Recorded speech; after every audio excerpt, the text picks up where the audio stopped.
So I think we have this thing going. And I think we're going to make up for the fact that all of that wood got rained on by using this wood that has sat in the garage for multiple years. Boards that I have broken, who knows how long ago, that I have been meaning to get rid of, but I needed to do something more meaningful than just throw them out. Alright. So. Do you want to start putting them on, or? Yes, let us do that. Just constantly filming now? Yep. Don't choke it. You're going to break these boards on the atomic level. Molecular. If we were breaking these boards on an atomic level, I'm pretty sure we'd have to, like... Die horribly. File a permit or something. Yeah, we'd have to file I think there's an ordinance against nuclear... We need to file a dying permit. I think there's an ordinance against starting nuclear reactions in your backyard. Probably. Okay. Also, somebody want to... You need a permit to be dead. Yeah. You know, that. We have 2 settings now with celestial bureaucracy, so yeah. Yuguri lost her ghost license. Yashiro.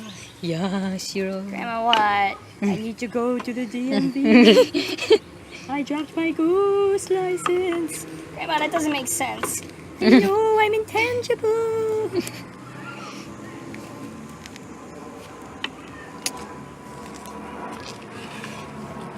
You think that's enough, maybe? Probably. I was trying to make like a column for the heat to rise out of and then turn the fire. Okay. Well, that should be enough for now. Yep. I mean, we're going to burn it all tonight. I don't think it matters. Yeah, but you don't want to... We don't want to stack it too high, because 1, that might choke the fire. 2, we don't want the fire to get too large, because we have a finite amount of fire space. That's good talk, man. No, it's the talk of somebody who is too much of a pyromaniac for his own good and knows it. Okay. We've had this talk before. Sir, what do you have to say? What are your thoughts? You know, if a black hole came careening through the solar system, like, most of the solar system would stay in place, but, like, the sun would take off because of the gravity rebound? See ya. Yeah, so then it would just be an empty solar system, like, well, now what? Well, shit.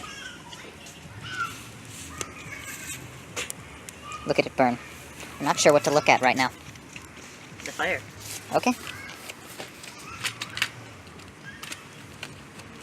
Nice. Like, that's only if it approaches at a certain angle, though. Universe Sandbox looks very tempting, by the way. Universe Sandbox? It just gives you, like, a model solar system with, like, gravity stuff, and you can just drop other celestial objects moving at various speeds in there and see what would happen. Huh. Bad would happen in most cases. Well, yeah. Someone put the smallest discovered black hole at 20,000 meters above the Earth's surface to see what would happen. Bad happened.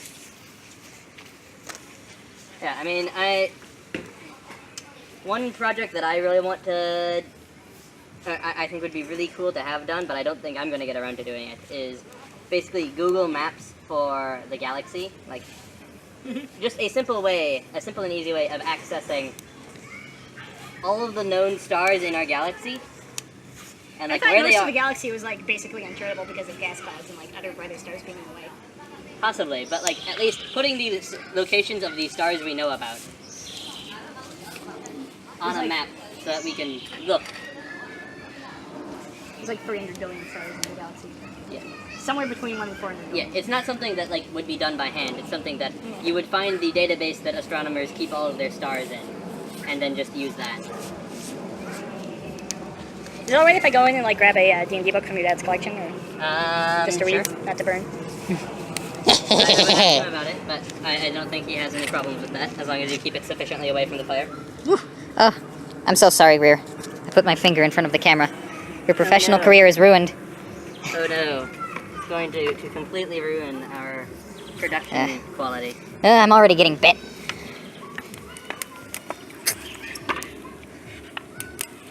What do you have to say to the beautiful people? I like burning things. Truly, meaningful words. From our Grier Belter.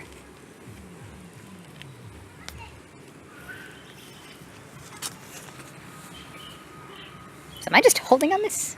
Or? For a little bit, and then we'll switch roles. But Okay. I felt like I should have 2 hands free for manipulating the fire. Yeah. Okay. Oh, I think it's strong enough that we can put our first weird object into there. What is it? It is a book that I found on the ground a while ago, and I was like, there's no point in this continuing to exist. Let me put it in the fire stack. Let's see. It's pretty wet. So The Home Run Kings. I'm not sure if it'll burn particularly fast since it is pretty wet at the moment due to the rain and such. Not such home run kings, are you, now?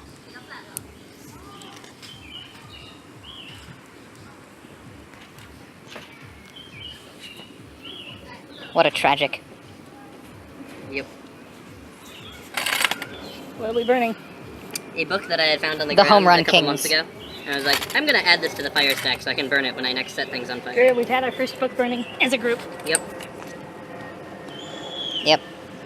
The home run kings. We are slowly building our way up the ranks of religious fanaticism and whatnot. Yeah. So apparently Saddam Hussein commissioned a Quran written in his own blood, because he was sort of a weirdo like that.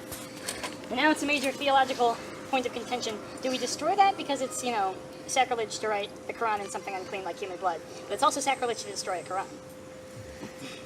We also don't know if he actually used his blood for that, because he could just be, like, making that up. Like, even if he used his blood in the creation of it, it's obviously, like, mixed some chemicals in, and, like, nobody wants to do analysis on it. Because one, that would be sacrilege, and two, it's Saddam Hussein's blood. Yeah. Someone's gonna clone him if they examine his blood. Except it'll be half ink, because ink Yes. DNA will... Ink DNA. Yes. That's how we get the ink that hungers, Norman. We don't want the ink that hungers. You remembered that. Yeah, I remember the ink that hungers. Eric almost died. Everybody almost died.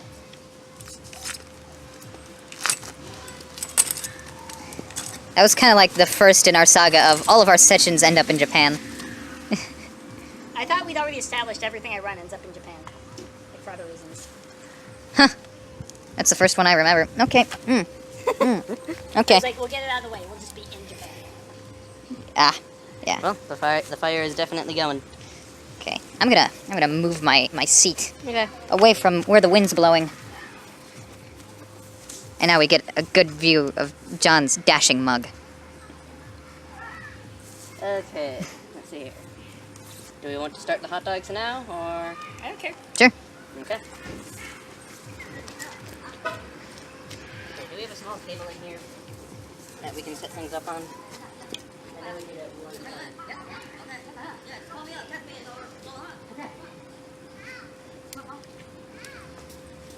Woo! Later names. Most planes are known by a shorter name, but they have a full title. For example, Isgard, and the heroic domains of Isgard. Limbo, the ever-changing chaos of Limbo. Pandemonium, Greg Pandemonium. What? Greg That's the full Pandemonium. name of Pandemonium. Hi, I'm Greg Pandemonium. Yeah, Greg Pandemonium. I'm just your average guy, really. I mean, I'm a sentient plane embodying the concept of raw elemental chaos. But really, I'm just like you. This is my story.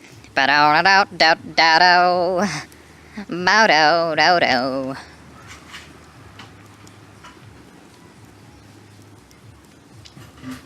Eh. I was struck in the leg by a rogue grass.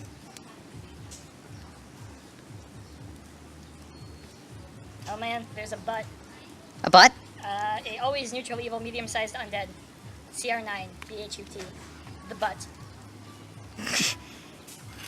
Oh. Butt. Guys, look out. There are butts coming.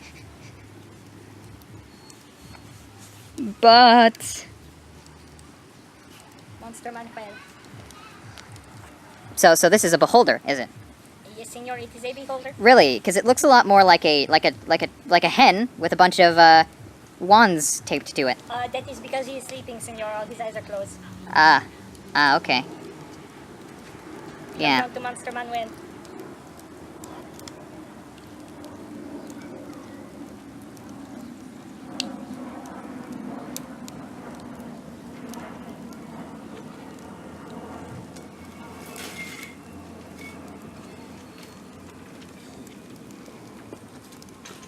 Here we have dogs and the condiments.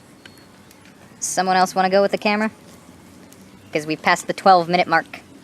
I'll take it once I finish setting things up. Okay. In the meantime, we shall continue watching the hypnotizing flames. You tend to get lost. Lost in the heat. And the passion that is fire. So what's the difference between the Fiend Follow and like the Monster Manual too? The Fiend Folio is more specific on things that are in the Outer Planes. And also, there's like 5 monster manuals. They have progressively worse ideas. Whereas the Fiend Folio has some okay ones, so they didn't want to mix that in. A fiendish folio. Yes. Including the penis. Oh, look at that, everyone. Boom. Yeah. The penis monster. Yes. It's a penis. Okay. Let us, woo, that's hot. Yeah. Let us throw in the scraps of, Should you be burning plastic? Well, it's too late. it is too late. Okay. Oh, and I need to take my mouth bits out. Whoa. Oh, Okay. Hey, look at that go. that's just a thing that happens. When you burn a book. Those pages are forever lost. You can still kind of see the text on them. Poop, poop, poop. Yes, poop. The Home Run Kings was actually just a book that kept on saying poop over and over. Poop. Poop, poop, Okay. poop. More things pushing CR20 whatever, because the Tarrasque wasn't enough. Okay, Grier gets the camera now. Woo! Which means I'm free. I'm free of the camera coil. Simon can start cooking food. Yeah, I mean, it makes sense for there to be lots of very powerful creatures in the Outer Planes, because what else is the Outer Planes going to be filled with? Dead people. Alright, do we just do these one at a time then? Yeah? Also, those are extendable. Yeah, I figured that out. It is quite hot, so. And I think we will avoid throwing more things on the fire for a while. Even though there is a lot of weird things to put in the fire. One problem I've had with D&D cosmology is it feels like, really in the cosmic scheme of things, the material plane doesn't matter all that much. Except for, like, as a thing the gods get power from. Yeah, I feel like the problem, because it's a material plane, like most of the settings are focused on the material plane, even though it seems like a minor part. It doesn't seem like it really explains why other people care about the material plane. I'm not sure what constitutes a finished hot dog. They're already pre-cooked, so you're not going to get food poisoning. You just, Yeah. when it's hot all the way through, so you can enjoy it, and it's nice and smoky. Yep. Oh well.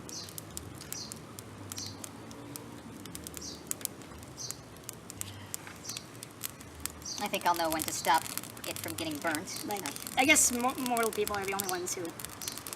Living people are the only ones who feed divine power, so that's that. Yeah.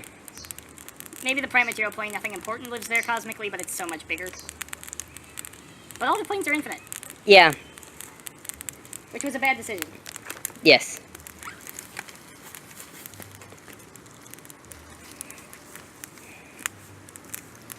I mean, I think many of the problems with D&D started with just trying to, like, keep expanding things from first edition. So that your epic level characters could still be doing things. Yeah. Which I understand. I guess maybe all planes are infinite, but some planes are more infinite than others, is the explanation I went for. So, well, yes, there technically is an infinite or seemingly so amount of heaven. There is an even more infinite amount of prime material planes. Alright, let's see how this tastes. Just like how there are more... Every attempt to count has, like, found more inhabitants from material planes than from outer planes. So, like, you can't ever prove anything with that because of how much there is, but... And see, I just go with the nothing is actually infinite. Some things are just very, very large. Like the Universe. No single plane in the Universe is really infinite. Except possibly the positive and negative energy planes. I want to cook it a little more than that. At this stage that I cook it. But, like, you can't really go into the positive and negative energy planes. You'll Where's just the pop. stuff come from? Yeah.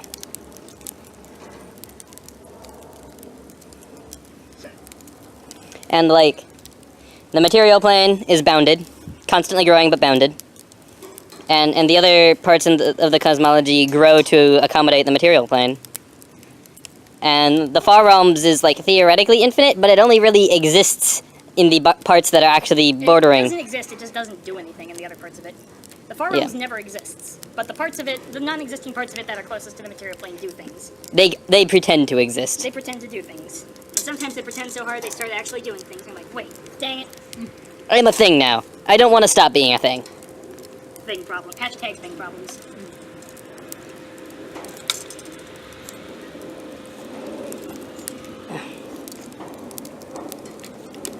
So, I know both of you guys were like really itching to start doing D&D Pathfinder stuff again.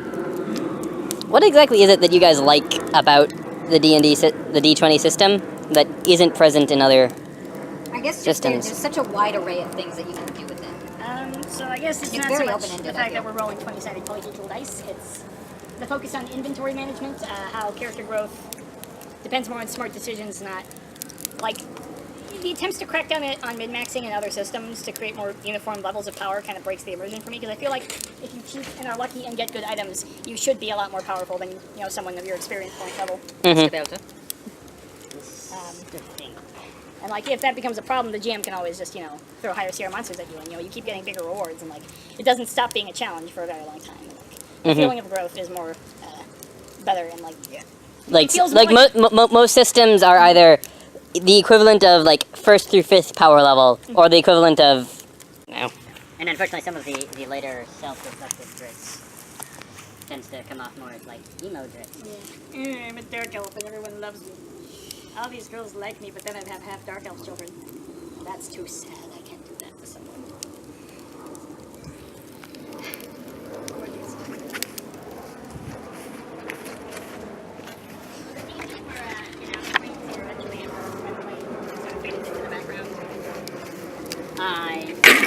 I feel like that is a definite possibility, and at least some of the additions to the cosmology has always tweaked around a little bit between first, second, third. I mean, you've always got different people writing it, ultimately. Are we rolling again? Yes, we are. Rolling again. We're just talking about stuff and eating hot dogs. Yeah. Grier petitioners in D&D, Great Wheel Cosmology, eventually merge what they're playing, regardless of alignment, right? Like, good petitioners. I don't know. As far as I can tell, none of the 3.5 stuff really talks about petitioners that much. I think that was more specific to the Planescape setting because, Yeah. Planescape. Planescape focuses on that, but For some reason. except for the logical inconsistency of trying to design a low-level campaign When you're already dead. in the and/or place. romping with the gods. Yeah. I had a It was list a great, of... great setting. Yeah. I had a list of campaign ideas, one of which was Bag of Wizards are on the Abyss with a bunch of helms of opposite alignment in the bag, and Benny Hill won't stop playing. Yeah. Do you have anything to drink? I think we have milk. Could I request some milk? Should I be recording the fire, or... Hi, Mr. Belcher. Just keep it on the fire. Are you going to prop it up against the mustard? I know Grier mentioned it, but when we're going to Gen Con, Mm-hmm. like the one non-pure gaming thing that we've signed up to do is Tracy Hickman's Killer Breakfast. I'm not... Killer Breakfast? Just Google it. There's videos. All right.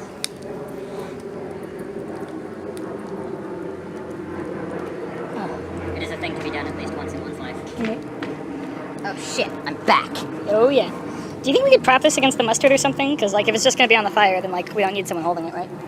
Grier, you want to try propping it up against the mustard? So, like, we can all sit and talk? I don't think that'll work. Okay. We'll just have to take shifts. Here's your milk. I'll hold it on for a while. Thank you. The hand of Grier. Plus cause of rearing. Yes. Dungeons and Dragons. Sacred game. Even though it was designed by a Catholic person. Yeah, Gary Gygax was pretty religious. Well, obviously he was possessed by a... Well, most of the fundies would tell you Catholic is pretty bad, too. So, Yeah. Grier, I think your branch doesn't have a huge beef with Rome or anything. No. Like, in the wrong way is fine. Not like I mean, my personal view is that the only reason that the Lutherans actually split from the Catholic Church is because the Catholic Church told them to. Like, Martin Luther was not trying to create a schism. Right. He was like, this is wrong. And the church was like, well, get out. You're heretics now. And they're like, I guess we're our own church now that you're kicking us out. Yep.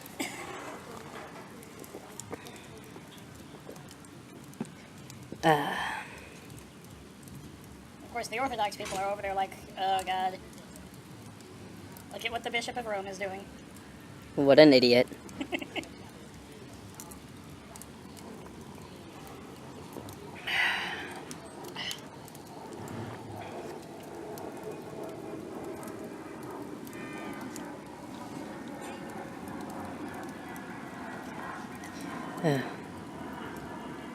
So, I think we got thoughts on D20 covered. Like, it has a lot of issues. It's kind of janky and doesn't really simulate things. It's like, in that sense, you know, it's just an old school RPG. Like, Yep. when I play Final Fantasy, even though I don't play Final Fantasy, I'm not going for simulationism, I'm going to play a game. Mhm. And there's a bit of a story attached. And with the kind of Pathfinder we play in our group now, I feel like we hit a better balance between, you know, gaminess and storyness. Yeah, especially since we have people like me who, like, I'm like rewriting the weapon table as we go to make it less stupid. Yeah. I mean, it's definitely a system that I think it can be run incorrectly. Oh, well, see ya. In the arms of the angel. Oh well, we've got more hot dogs than we do buns anyway. So. Yep. Where'd it go? There it is. That's the real mystery, I think. It went to the Shadow Realm.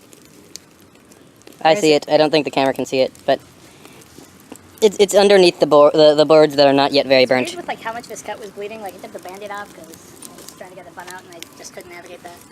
But like now, look at it, it looks like a normal little cut. But it was- Man, that just looks Yeah. like a big old cat turd.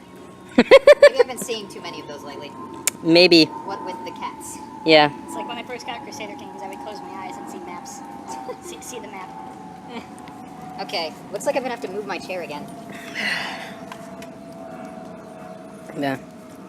So, and so I think Norman, you've kind of expressed that the 40k line is probably your favorite system. Feels realistic and gritty. Like, you know, armor doesn't make it arbitrarily harder to hit you. It just soaks damage from that. Like, so armor class was always kind of ass backwards. Yeah. I like how they handle armor. I like the lethality of the system. I think it's a fair level of lethality. I think the setting helps for that kind of role-playing too. Like in a D&D setting, when you get wounded like that, there are big chances of, you know, contracting some awful disease and dying of sepsis. And nobody Even wants though the that. D&D rules don't have that in there. Yeah, but like the setting sort of makes you think in the back of your head, shouldn't I be getting sick from this? Mm-hmm. And they ignore that wisely. It would be way, way worse if they actually tried to replicate medieval chances of getting a deadly illness after getting stabbed in the gut. Yep. But the 40k universe, they can at least sterilize things on most planets. And like, Yep. I think there are rules in there for if you're in a filthy environment without access to proper. You can just look it up and like you're assumed to have enough resources to sterilize things. So like little inconsistencies like that get resolved. So the setting works pretty well for that. I haven't seen attempts to like adapt the rule system for very different settings, like more generalized adventure things. I don't know how much it's like Warhammer Fantasy Roleplay, but I might be interested in playing that sometime. Mm-hmm.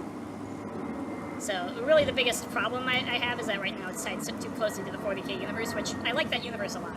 But if I wanted to play a game outside that, I wouldn't be able to use those rules. Yeah. I mean, Adeva was an attempt to do that, but it just ended up not working. Yeah. So And they just changed the system. Yeah.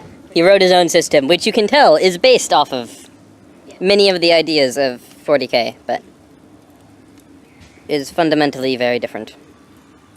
I mean, I know it's not really a commentary on the system, but also those books.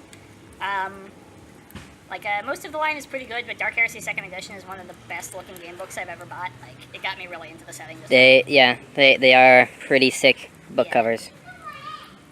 It was like, that too is like probably the main thing that recommends Pathfinder.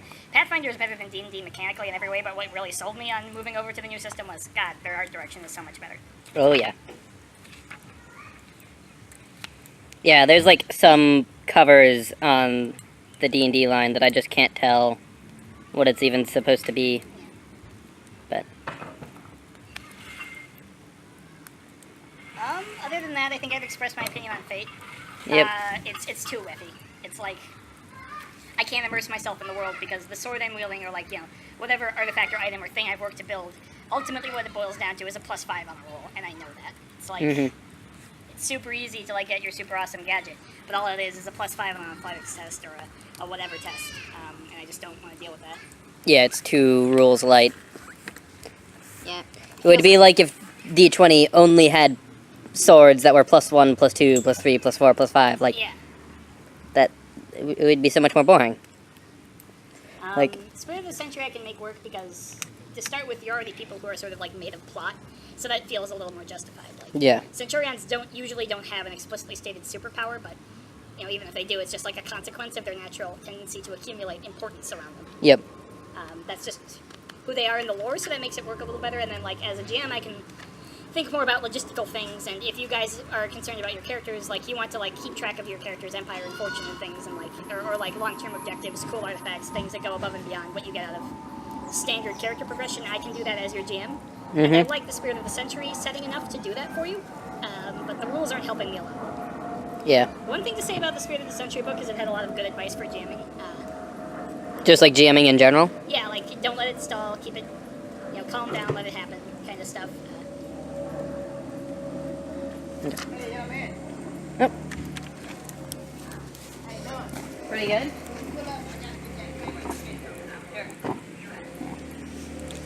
But yeah, in my experiences with Fate, the Monday session, I mean, there is a reason why we are using Savage Worlds now instead of Fate, especially for a combat-oriented system. Fate is not good at all. Yeah.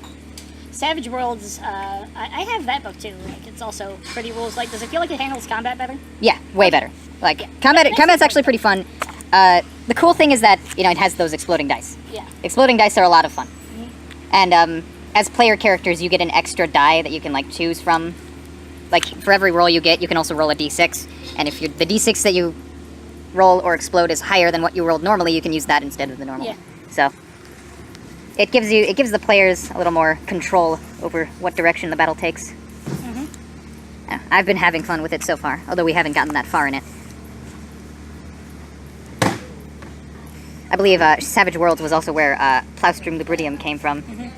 We played a Fallout Yes. themed. Didn't go very far. Yeah. But oh well. What didn't go far? Our Fallout themed one with Savage Worlds with Griffin. Oh, yeah. We dropped that pretty soon. I don't know if we made it more than a session. I think it was maybe 2. Yeah. It was 2 sessions, I believe. That was at a point in my life where my character's goals were always to try and take over as much as possible. Like, Yeah. where I was embracing the raw ambition element to a point where, like, they weren't really fun as characters, and, like, I would always just jump in the leadership role and sort of, like, derail things. Yep. I mean, I do think you are inherently more suited to running characters in a leadership position. Like, I think you're just better at doing that. But, Well, thanks. like, I would have a much harder time doing something like that. But I do remember that during that phase, I was, like, beginning to resent the fact that it felt like you were always the leader. I mean, I'm probably better at it now than I was back then, too. Yeah. But, like, even that, like, you were just so much better at it back then that even if I was trying to make a character the leader of the group, I couldn't. Because I am not good at doing that. And John would upstage you either way. Yeah. I'm sorry if I was annoying about that. I didn't really We were all young. I had Tevray, so anything you do balances out. Yeah.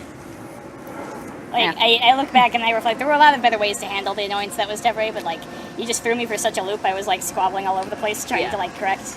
Like, personality-wise, I think we could have dealt with him, but you combine that with the fact that you were just not equipped to handle him mechanically. Yeah. Like, and, like, even as a personality, that was kind of a shitty thing for me to throw into the mix. Well, I mean, that's, if you can handle it, that's not as big of a problem, I guess. Like, if he makes the game less fun for other people, like, if he tries to force people towards decisions they don't want to do, or, like, would make the game less fun because his dick goals supersede the party goals. Like, he should be if he was just pursuing his dick goals. I'm gonna make a list called Dick Goals now. Yeah, if he was just pursuing that as his side thing while still, you recognize that the party goals had to come first, that wouldn't have been a problem. And I don't think we really had him around long enough. I was just like, Yeah, I mean, it was more of just, at that point, it was just fluffing any diplomacy checks I happened to make against female NPCs as seduction attempts, and that's about as far as it went. Yeah. It might have gone farther had he stuck around longer, but you know.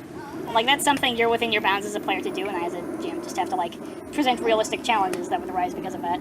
And there's no inherent problem with that, unless it's something, like, I'm uncomfortable dealing with, like, would have been a pain for me. I don't know. Simon, do you feel like you've had... I don't think Grier has, like, a type of character he's done that's been annoying. Or I was actually about to say something. For a while, I feel like a lot of my characters, like, fit into one of 2 archetypes. they were either just some pathetic wooby. Please protect. I'm weak and sad.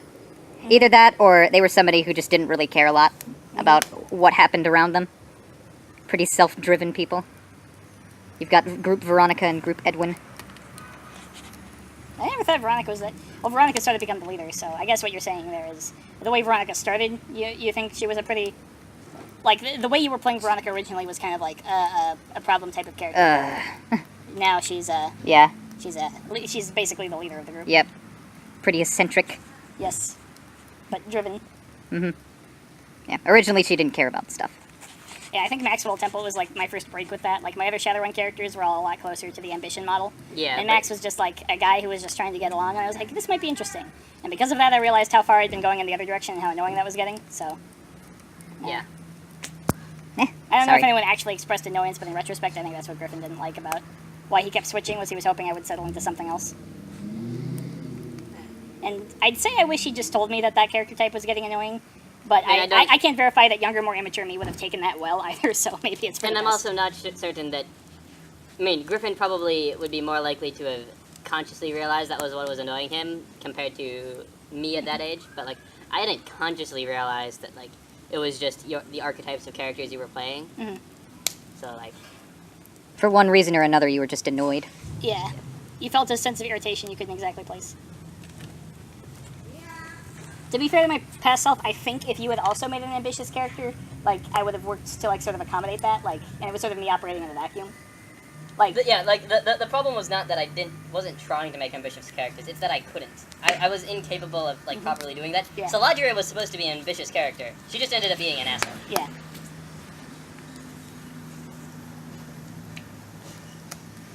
And Like- got like- herself killed. Yeah, if one of your guys from Fallout had expressed a desire to do something big with the setting, I don't think I would have been upset. I like to think I wouldn't have been upset. I'm not actually sure because it never happened. Maybe I would have been a worse person than I thought I would be and like have had a problem with you stealing Spoony's spotlight or something.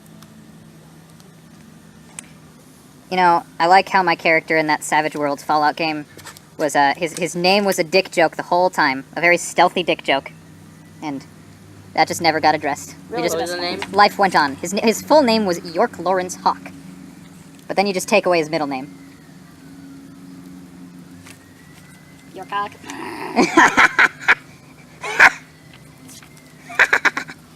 Yeah, I got a call for a York Lawrence Hawk. I guess you can drop in the line. Sure. Your cock. Has anyone seen your cock? Your cock. Your cock. I've got a phone call for your cock. I'm calling for Mr. Roch, first name Mike. Hold on, I'll check. Mike Roch. Has anyone seen Mike Roch lately? It's a Simpsons level. Yeah, I know. Oh well. I'm sorry I was bugging you. I didn't even know I was doing that. It was a long time ago. It wasn't like bad enough for you, like, If actually it was, realize what it was. It was if- just like the tickling of a feather up on the nose of Grier's role playing. yeah. If it really was that bad, then I think Grier would have shown you. Yeah. Like, at least I can say it wasn't bad enough that anyone realized consciously what was happening, except maybe Griffin, and like you didn't care enough to bring it up. I mean, I think I just had a general idea of, oh yeah, this is the kind of character that John runs.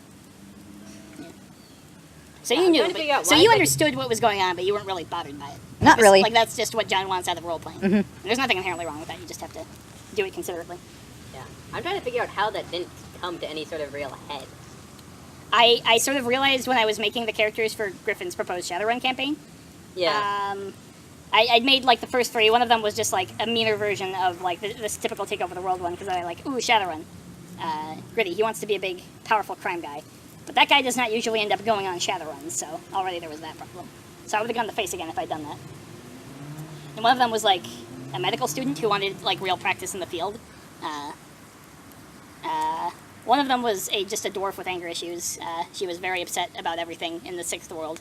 And the last one was Maxwell Temple. And I saw Griffin didn't like the first two concepts, but he sort of approved the second two as good ideas.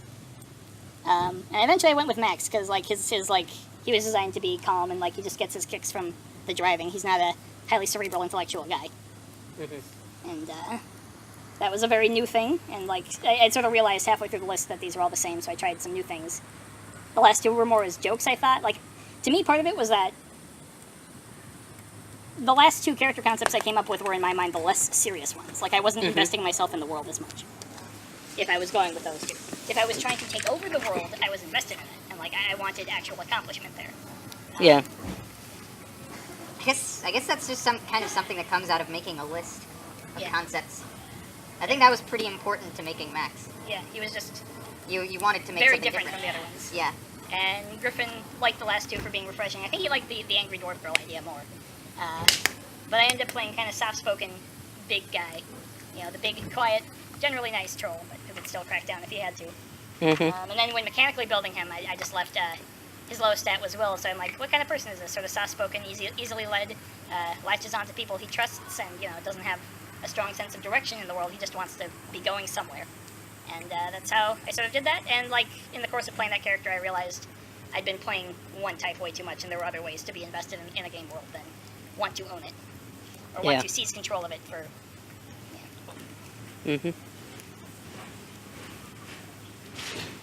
Okay, let's hear. What other systems do you think we're qualified to talk about?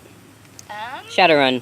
Shadowrun. What are your thoughts on the Shadowrun system? Another big, heavy mechanical system. I think a lot of the problems that people ascribe to D20 3.5 Pathfinder also show up in Shadowrun, just rules bloat. Some rules not making sense for, like, how does this translate into this? Because it's a long-running game franchise from the 80s, and, like, they're carrying ideas from, like, the early days when nobody thought any of this through enough. So it has some of those same problems.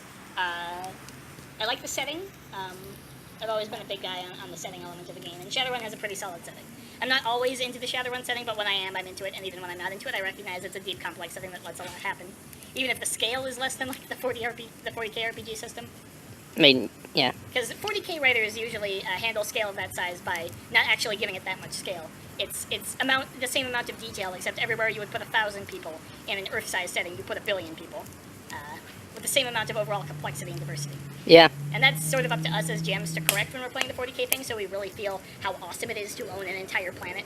Like, if Simon just throws out a line every once in a while, or these guys are actually from a different part of Moya that you're used to, or this is an interesting kind of thing, you know, a sub-variety, then I really feel how much I own the universe. Yeah. Well, hey, Moya's not one biome, that's nice. Yeah. You had that gun from the get-go, and, like, you know, there's a lot to do even on one planet, which helps bring the scale of Rogue Trader home. Is if you manage to handle, like, the amount of diversity the scale of the setting implies as well, like the amount of stuff going on, then... Like, there's probably... really wanted to play if it was done. Yeah, there's probably 3 or 4 wars happening at the moment on Moya. We just don't care about them. They're too small for me to be bothered with, because I'm the planetary ruler. Yeah. Shadowrun, yeah. So, a nice setting, lots of detail, lots of work has been done on it by lots of writers over the years. Mechanically, I like how the damage track works. Like, I was going to incorporate that idea into Kyusei Monogatari, the hotness of 3.5 in Pathfinder. I was playing with Kevin and Simon on that. Where if you knock out, like, 50% of your health, you just get a stacking -1 penalty to all rolls from being injured. That's an idea I borrowed basically from the stress tracks from Shadowrun. I won't say it's a problem with the game, but maybe in a place where it's a little too ambitious, is the fact that you basically have three basic core mechanics going on during any run. You have the physical meat space fight, you know, guys shooting at each other, crowd controls, building security, all of that. You have the overlap of the magical fights going on there, sensing auras, you know, countering spirits. So, you know, you have like 4 runners, like, fighting the enemy security team. You have 1 runner, maybe 2, doing, you know, warfare with spirits on the magical plane. Then you have the Matrix on top of that, which is a completely different setting than the other one. Like, And, like, a very different system. Like, yes. Yeah. So I felt like the one thing I didn't like about Shadowrun is it never felt like I understood the system. Yeah, it's a very complex Which system. really bugs me, being a rules lawyer type of player. yeah, Like, yeah. I can loan you books if you want, but it's a yeah, it's a but big like piece. I learned how to understand. I learned how the 40k line worked without reading the rule books, more or less, way more easily than I think I could, even if I was reading the Shadowrun books. Yeah, but in some ways I feel like if you get it down, the Shadowrun system of... Because it's not like in D&D you'd have a party with the one magic guy, and like in 40k you'd have the one tech guy and the one magic guy, and they're like doing their things at the same time in the battle. Yeah. By having like basically having to keep track of 3 different fights at once, everyone feels super valuable in their respective sphere. Yeah. The meat space sphere is like the most important directly. So like it's okay to have 2 or 3 players there, and they feel about as important as the guys on the other side. But if you're the only Matrix specialist, you are single-handedly, like, the run couldn't happen without a Matrix specialist, and the run couldn't happen without a Magic specialist. It's not like the run gets a lot easier when you have those things. It's like you need to have them for most runs, and that's why it feels so great when you pull it off. But the complexity of all that means things take a long time to do. And one thing I've always liked about the system, but I don't feel like I've ever been able to pull off very well, is a Shadow Run is supposed to be 2 weeks of legwork, 8 hours of planning, and 600 seconds of crazy. And I feel like I was never able to get a lot of the like, one thing I wanted from you guys as players was to, like, you know, investigate the location, ask questions about the building, start coming up with plans. You bounce those ideas off me, it takes some of the pressure off my end, it helps your characters feel more competent in the game world, and, like, gives your creativity a chance to shine jam-wise. Like the fact that these are professionals doing a masterclass heist and not, you know, just gallivanting around like certain murder hobo parties seem to do. Like, you dare enter my tomb? Yeah, bro, where's your gold? And then when I felt like a heist game when I was playing Persona 5, I was like, yeah, Shadowrun. That old dream came back of, like, the huge, complicated run where everyone knows what they're doing and they're a well-oiled machine. And if they're still throwing quippy lines around, they've earned them, and it shows, like, how confident they are as professionals in, like, this dangerous world they are, not just, like, oh, characters being goofy again. So that's something I would want. Should we go back to that? Yes, and I'm planning on going back to Shadowrun at some point. Once we finish things. Yes. I would not mind that at all. Because even in our supposed age of not starting more things and just finishing things, we've started half the campaigns that we're currently running. I think the important thing, right, well, I mean, also, like, as we mature as gamers, we kind of want to drop concepts we were doing and play things that better represent. Like, on some level, I actually would be interested in going back to Varl Bami and seeing where Griffin would have taken that if we'd gone on with it longer, but because I've sort of gotten sick of all the meta stuff, and I would have wanted a more straight roleplay experience, just for, like, the vibes of that. Yeah. But anyways, most of the campaigns we played, I wouldn't want to go back to now. I wouldn't want to go back to our Paranoia game. I have the memories of that, I have the jokes, I have some aspects of the story that can carry that with me, but if I wanted to play Paranoia again, I would want to do it different and do it better. Yeah. Same with Call of Cthulhu, I feel. I think we brought that to as good of an end as we could have provided it. Yeah, like, I was losing steam there, I didn't really know how to handle a Call of Cthulhu campaign. Like, it was a... At least one character would have died, and that was Brick. And I didn't really know how I wanted to handle, like, the fallout from that, because, like, I played the Miko card a little too early. Yeah. I think, personally, that was probably a good end for Brick. Like, at the moment, I wasn't ready for that, but I think looking back, that would have been a good place for Brick to die, and I should continue on. Because Brick started with me intentionally creating the murder hobo kick down the door fighter that I always played in D&D in Call of Cthulhu, just to see how long I would live. And, like, dying quickly would have been a fitting end. Yep. For good Sir Brick. I actually need to make a phone call to my mom real quick, so you guys can talk again. Okay. I'm running over to the mailbox. Oh, man. Okay. Any interesting creatures? Well, the sentry worm is a penis. Yes, we've covered this already in this video. Ooh, demons. Demons.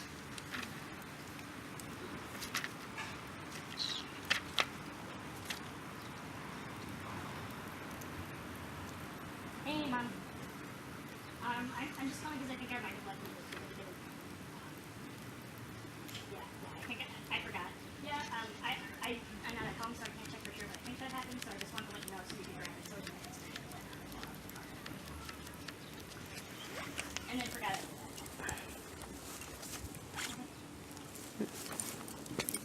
Yeah, maybe just give it to you. I wasn't planning on getting a state ID soon, so I mean, it'd be nice to have that. Yeah. When's the next time you're gonna see Grandma or Grandpa? Because I think I see them more often. That's good. Yeah. 1645 Hague Avenue?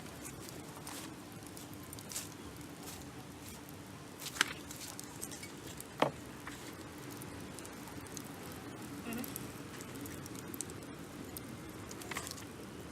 55104. I think those are very different devas than but you know what? Just And if you drop it off, I can go say I don't have to keep swallow some rocks. I want to see my mom. Boom. Yeah. Okay. Yeah. And if you can think out a way to make that thing work with Sam, because that's really the best thing I can give them for their birthday, in my financial situation. And also, I think they want it more than anything I could buy for them. Yeah, but it's and it's also something we're getting dough mad on. So like, if you were gonna find a way to make it work at the Woodbury house, it would. Yeah. Can you take the camera? Sure. I guess I don't opposed to the have camera? to, but like I've talked to them about it. I don't want to take that, Grier. I know it would make it more difficult. But Don't make me do it. I feel like we don't work together very much, and like I'm doing better with Matt, and Matt's doing better with Joe, and I feel like everyone could do better with each other and throwing that up for that. So I know it's like asking you to drive people places in the end. So like I'm not gonna. Let's throw the rest of this table in here. Bye-bye, table. Is that a table that broke? Nostalgia. Yeah. I picked it up as a curbside special in order to use as a stand for breaking things. And eventually I broke it incidentally. Ah, so that's why we've got a few screws. I know he complains about it to family and campus sometimes, so I think it doesn't make things worse on his end. I know, like you're trying to get a life set up.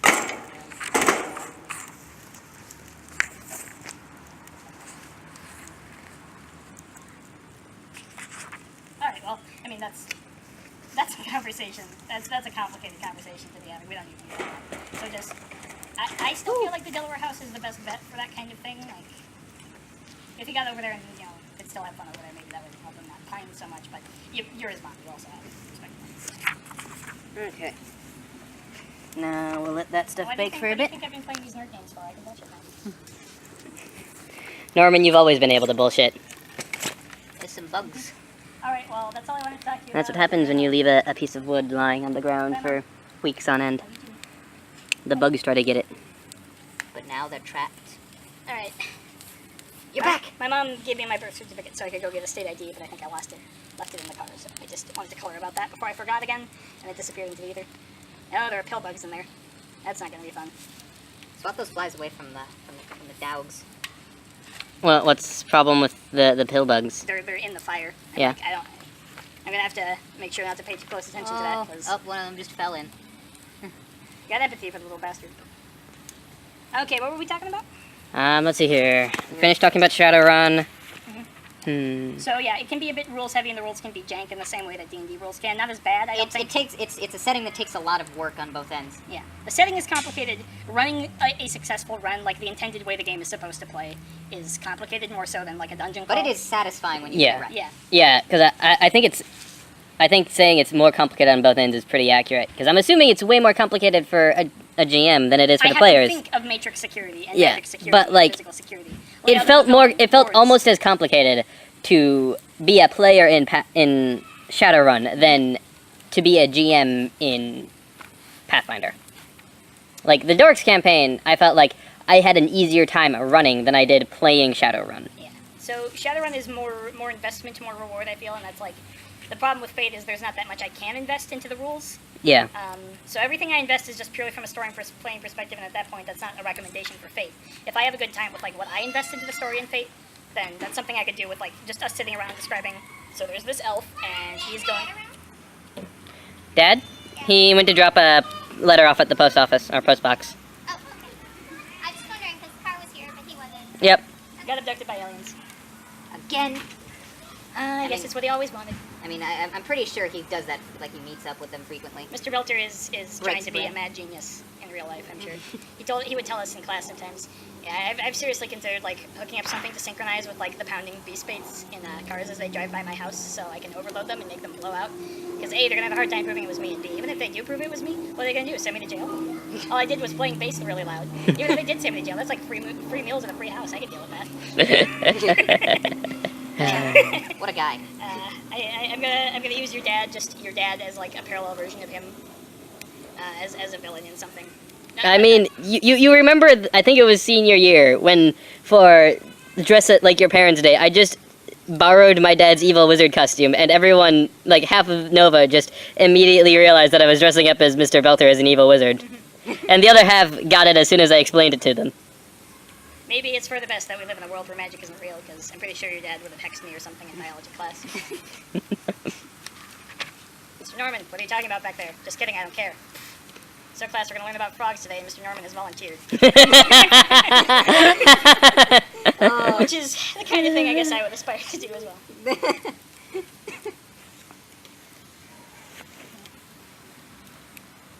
There's water boiling. Yeah, it's wet cardboard. It's not quite cardboard. Not quite cardboard. It's particle board. Oh, okay. It's slightly more sturdy. One thing I'll say about Shadowrun and not a commentary on the game itself, but sort of what it's done to the community, is like it's the biggest cyberpunk franchise out there, which is weird because it's got elves and trolls and orcs and things. Yeah. And I mean, the best competing cyberpunk systems where you're all just humans, as far as I've seen, are. There's a snail on there too. I feel bad for everything going on down there. Anyways. Yeah, so like the only like good competing cyberpunk games I've heard of are like GURPS Cyberpunk or like Cyberpunk 2020, which I think is just a D20. But I'm not familiar. Okay. And I haven't played any GURPS. I've taken a look at GURPS, and I think what I basically decided was, if I'm going to make use of GURPS, designing the rules is going to take so long, I might as well just design my own D20 system. Yeah. Like, it's too freeform with the rules. There's so many optional rules that you need rules for which rules to pick. Yeah. And then, why am I paying for half of this? I have heard a good thing. I can't speak from experience, but I've heard good things that like you can play someone who's been a Roman centurion and been thrown through time and like still leveling up his centurion skills, but also picking up modern skills, and I'll feel like it integrates kind of okay. Like different characters from different settings feel of appropriately similar power. Obviously, a future weapon's going to be better than a past weapon, but you still feel like the characters are comparable, even when they come from different rule sets. Yeah. But again, no personal experience there, so I cannot say. Yep. Any other systems? I mean, I guess we can talk about Ad Ava, but I don't feel like we've quite played enough Ad Ava. I almost feel like... Rules-wise, I don't know enough, and as the GM, that's a problem, I know. Grier, you know more about the rules than I do. Yeah, and like I think it's the best seed of a system I've seen in a while. Yeah. Like, I don't think It's just not finished and probably never will be. Yeah, because unfortunately it's one dude making it in his basement for free, and you get what you pay for, which in this case is a lot for absolutely I nothing. my money's worth. I would pay $15 for the Ad Ava guide printed out. Yeah. 20, maybe 30. Yeah, like, as the seed of an idea, like, it manages to get a lot of the difference in playing styles that you can get with D20. Like, mechanically, there is multiple very different ways of building a melee character or a ranged character. And to the system's credit, the nature of angels means combat is always going to be interesting. There will never be an unmemorable encounter. Yeah. It's never going to be like, oh, I ran into 5 goblins, whatever. Every angel is a standalone boss fight that's going to be a serious challenge. So it has that going for it. And, like, angels are encouraged to be mechanically very different from, like, the Avas. So I am perfectly within my rights to bullshit as much as I want. Yeah. Most of the interesting mechanics from the last few angel fights are not things I picked out from the game. Oh yeah, I'm assuming that, like, if the game had something similar to Kutiel's cloning ability, like, it would not have been... Like, the clones would have acted less frequently than they were with you running it, because I felt like the angel being able to make as many Ava clones as there were Avas, and having each of them act on each angel's turn, instead of acting as on each of our turns, it felt a little bullshitty. But, like, I think there were things like that were the angel was expending resources to like keep each of those active. So like I was getting close to a breaking point where it would have exhausted itself from running all of those trying to kill you, and then it would be you fighting it trying to scramble together its final form because you knocked it out of the air and like it figured out how to get in. It was able to drop that with some of that. I won't say AT potential, but something like that. I had numbers in my head for how many of those it could do. Hi. Yeah, and like it turned out really, really epic in the end, even though it just felt a little bullshit at the beginning. But like I feel like that's also what our characters were experiencing. Like this angel is just continuing to make more and more and more copies of this. this. It's not playing by the rules. It's getting you scared and feeling overwhelmed. Yeah, and then we beat it. Yeah. And it was fun. So, A+ job on that angel fight. How do you think it compared to Sathariel? Ooh. I mean, Zathariel was just like cold hard brutality. Yeah, I think It was merciless. Like The give you first- time to like think and stew and like mounting, and because like at no point, no specific thing was happening in the battle that was really high intensity, but you were like on edge the whole time and like it was. Yeah, I don't like, think the mechanics of how Sothariel worked in combat were particularly interesting or creative, but I think, the scenario was like more nightmarish. yeah, because like the fact that it extended for so long, like we had the first encounter right away at the Oh, yeah, beginning it of the was. session. That We was pathetic. Yeah. We basically got our asses completely handed to us. We ran back, tried a few things, got our asses handed to us again. And then we role-played us stewing for 8 hours, and that was pretty amazing.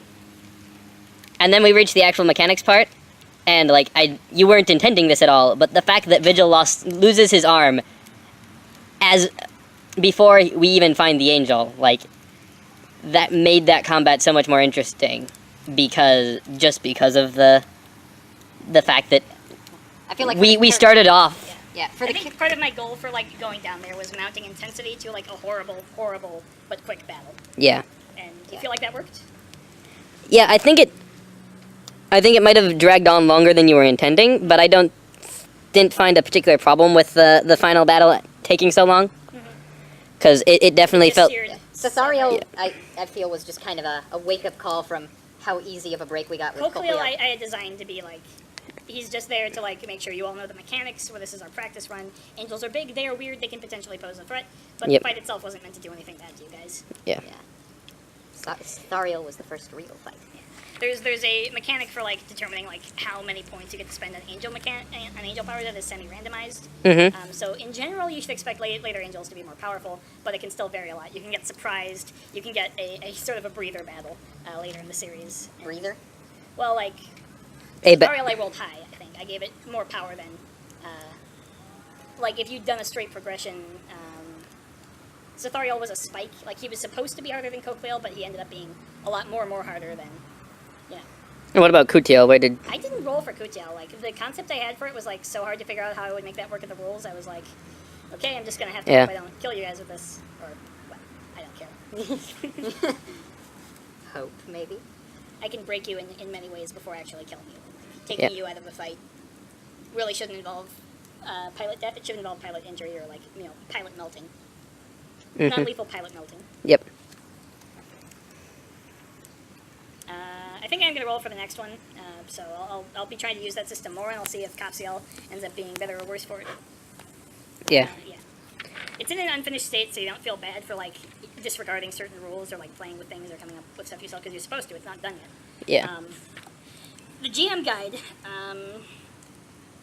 gave me a very good impression of, like, the tone, the feel, the ways to make it feel like Evangelion, but not just a copy of the series, like what an Evangelion thing would be, like the feeling of slowly expanding lore, and like how I wanted to do that, while at the same time having it end a lot more satisfactorily than the actual show ended. Shinji did a frankly, an outstanding effort for a 14-year-old, but that was by no means successful at Eva campaign. Mm-hmm.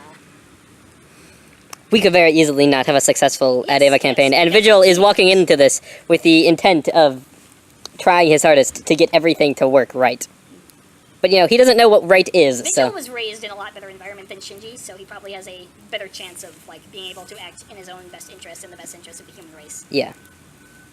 Shinji knew enough to know he was being manipulated, but all he was really able to do with that was feel even more beat down, because not even the humans were on his side in this stupid fight. Mm-hmm. Vigil is well put together enough that when he learns he's being lied to, he's going to actively take steps to figure out what the actual truth is, not just like collapse into further despondency. Mm-hmm. Yeah. And, you know, Ranko is...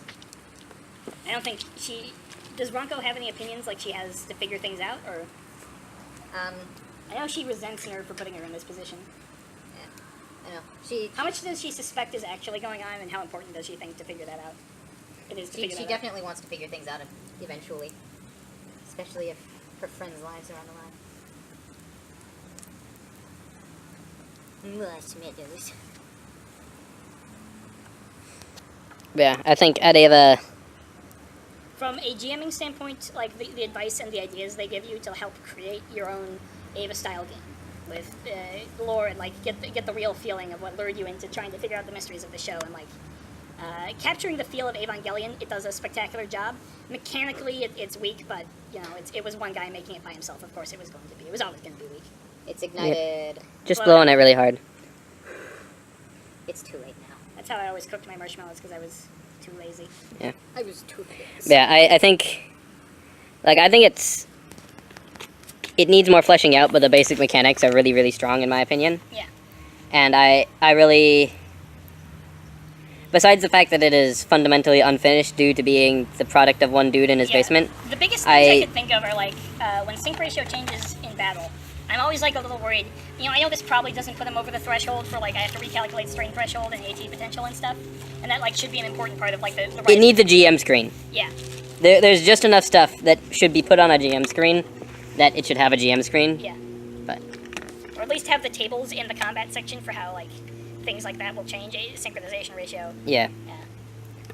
I might put together like a cheat sheet like that at some point and I would print be it out. very grateful if you did.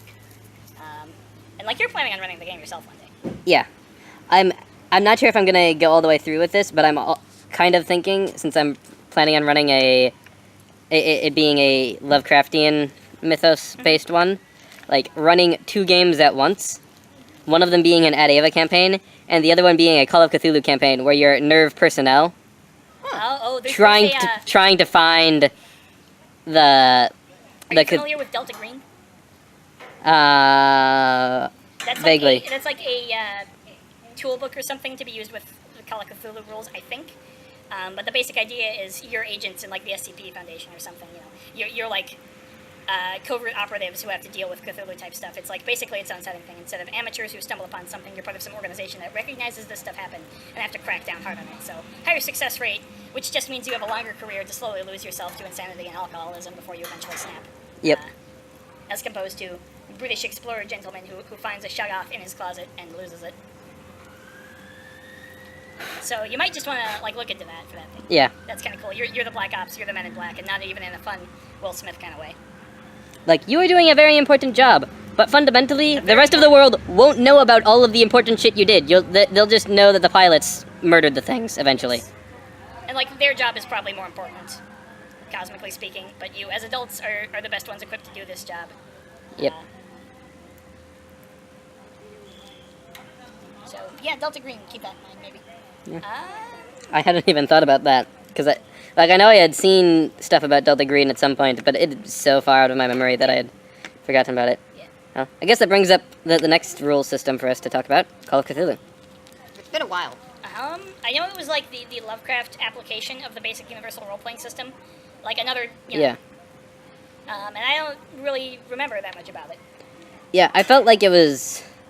I was like, the random stat generation for characters at the same time like was kind of irritating to me. Like I wanted more control, but the more I thought about it, you know, like if player disposability is supposed to be a thing, then that makes sense. I've just never been like able to pull the trigger very well, so as a GM I didn't want to kill your well-characterized little guys, your funny little dudes. I probably should have pulled the trigger on Brick and had you like run away from the Migo encounter, but... Yeah. I don't think when we were playing Call of Cthulhu, we were ready to play Call of Cthulhu. Yeah. Like, I don't think we were ready to kill off characters that quickly that we had become attached to. Yeah. I tend to get way too attached to my characters, so. I as well.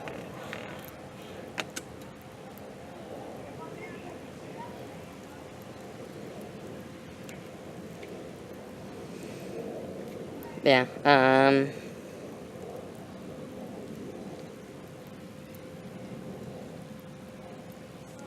yeah, I feel like Call of Cthulhu, like, I think it should have... There were a few things missing from it. Like, it kind of irked me that it was a very low power, low everything setting, but that we didn't really worry about wealth at all. Like... Yeah. I mean, the reason that's there is to, like, keep you out of the murder hobo mentality. Like, you know, Abra was determined, in spite of the game she was in, to collect loot. And Yeah. she survived and got her mahogany table, so I'm proud of her.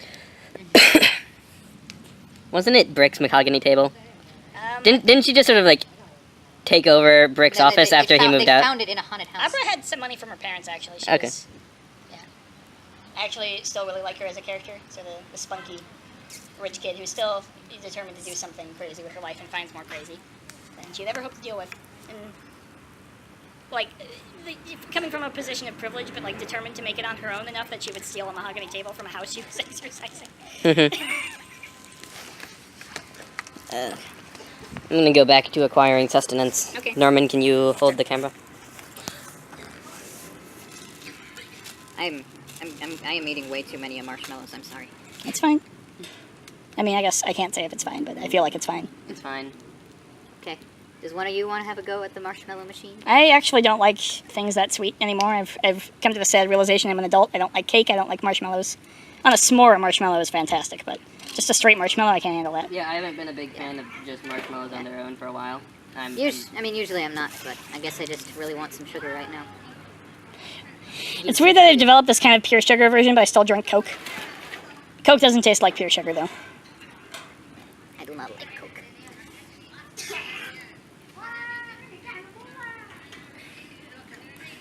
I almost suggested that you get some more supplies when you went into the store, but you were out the door. There's also like a weird feeling I get sometimes where like, ooh, we can make s'mores, but if I'm eating s'mores, I want to have milk to wash it down. And I always feel weird asking for or even just receiving milk at someone else's house because it feels like too personal a drink. Water, fine. Soda, fine. But this is their family milk. I feel weird.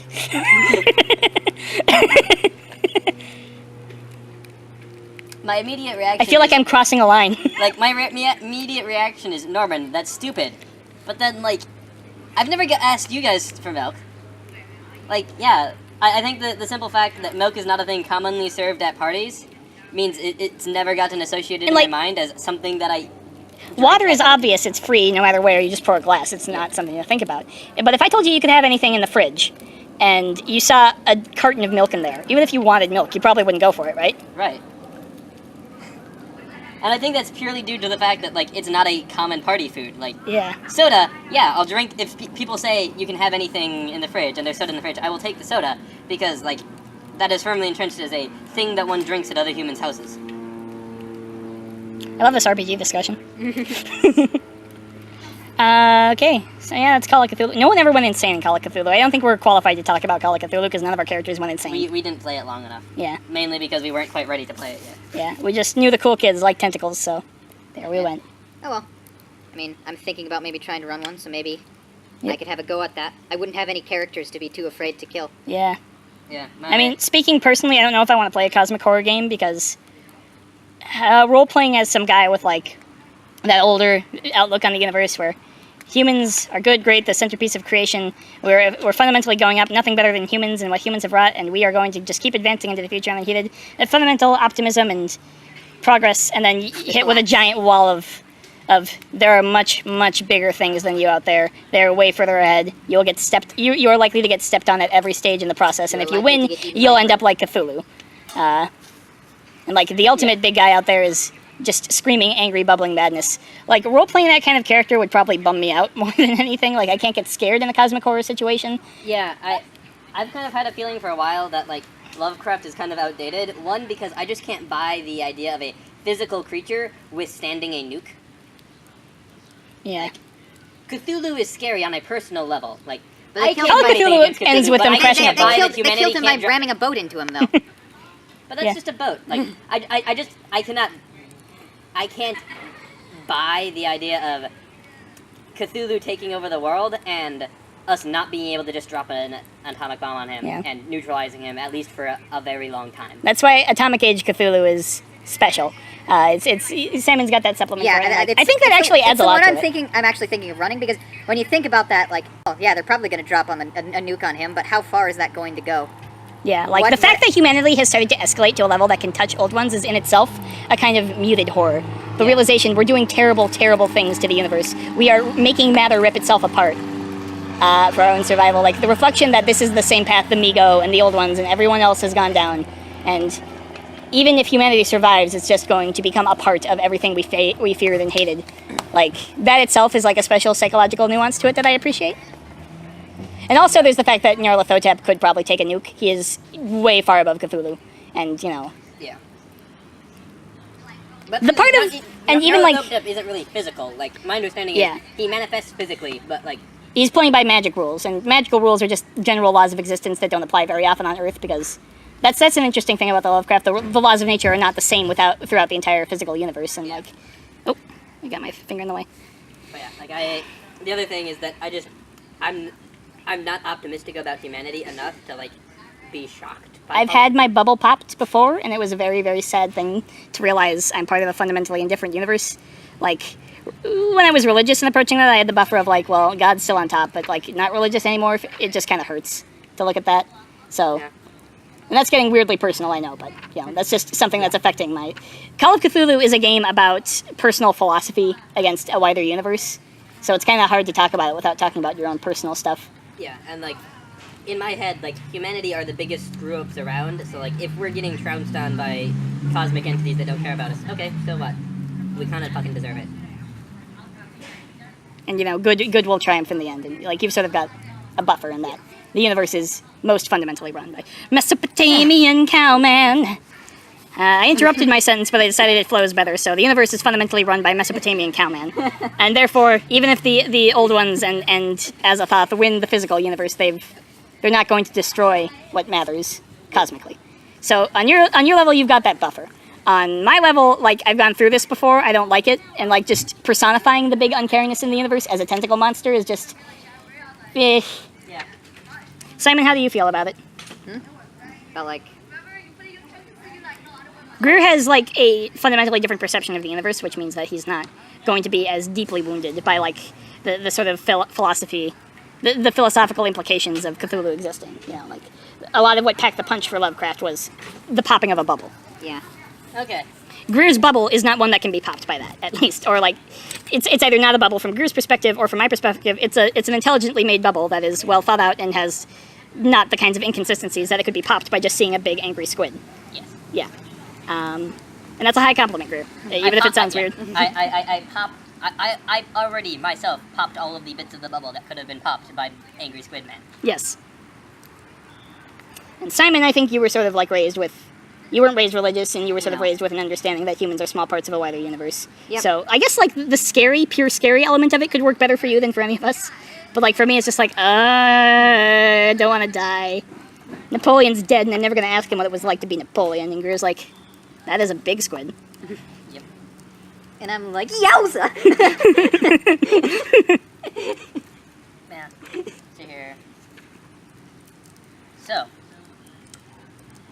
Thought I had while pouring water. Since we've kind of decided Pouring Water that Thoughts by Grier Lovecraft Belcher. is somewhat outdated, given our modern technology, and like what you were describing as the path of I've had setting ideas where, like, near future Earth, cyberpunk dystopia, but the Earth is being run by a cabal of, like, well, they're basically mythos sorcerers, except they're also the technocrats, and they're just trying to make humanity into a mythos race that can survive everything else.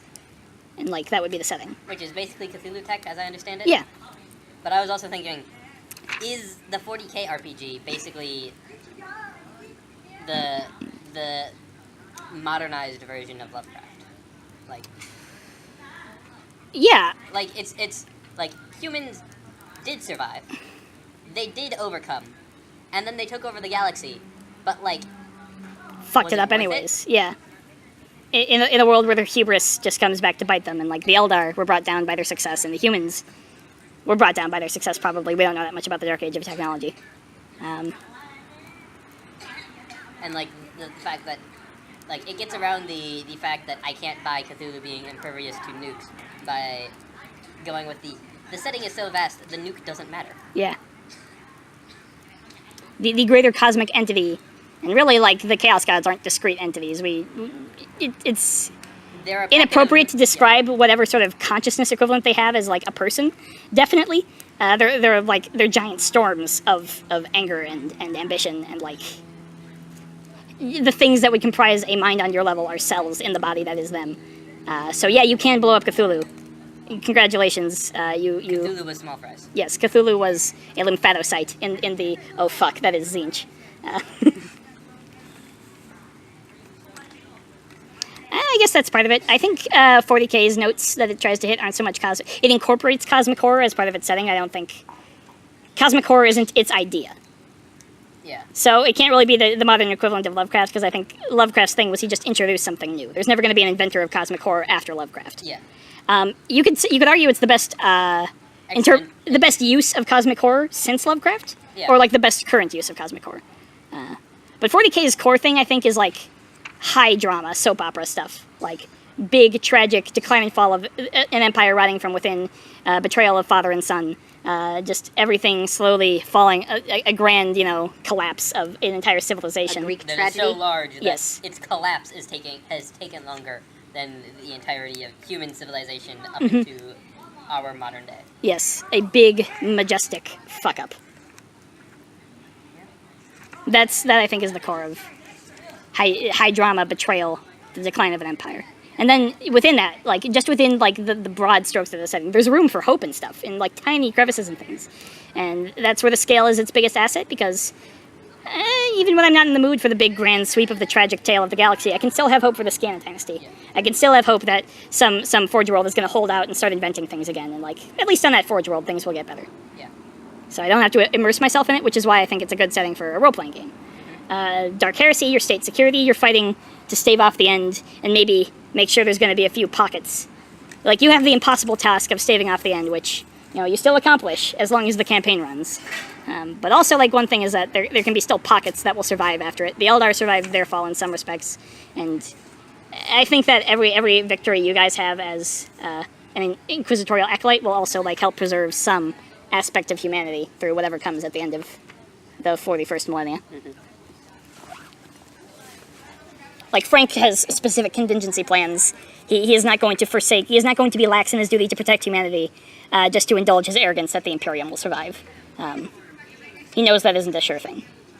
And you might The say... Imperium might fall. Yeah, you might say admitting that is heresy, but he thinks it's a bigger heresy to neglect one's duty to humanity and what the Emperor believes for than to the particular state he created.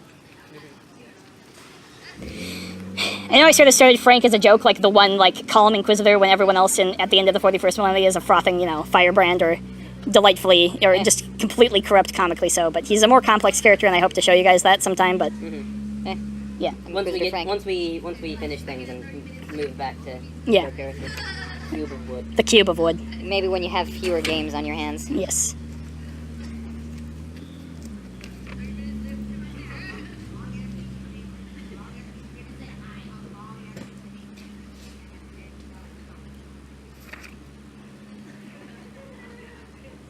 You got a mesquite?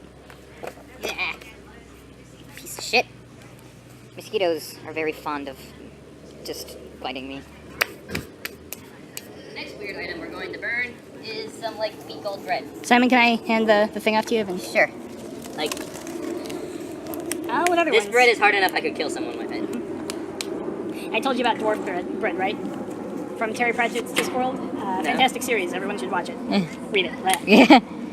Yeah. There was an archaeological expedition that found the final resting place of an ancient dwarven king, and they found some dwarf bread with him. And they were amazed to discover it was just as inedible as the day it was baked.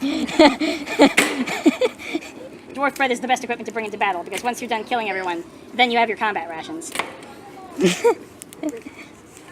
Killing someone with the bread. Yes, dwarf bread is not popular with things that aren't dwarves because of how hard it is. It does not go bad, though. You can't get worse than dwarf bread. Is dwarf bread just a rock? It is as rocky as something that is still technically edible can be. Okay. Like, I don't think they use rock to make it, but like they've somehow worked out a process by which carbohydrates can be made to be as rocky as possible. And that is the power of dwarf bread.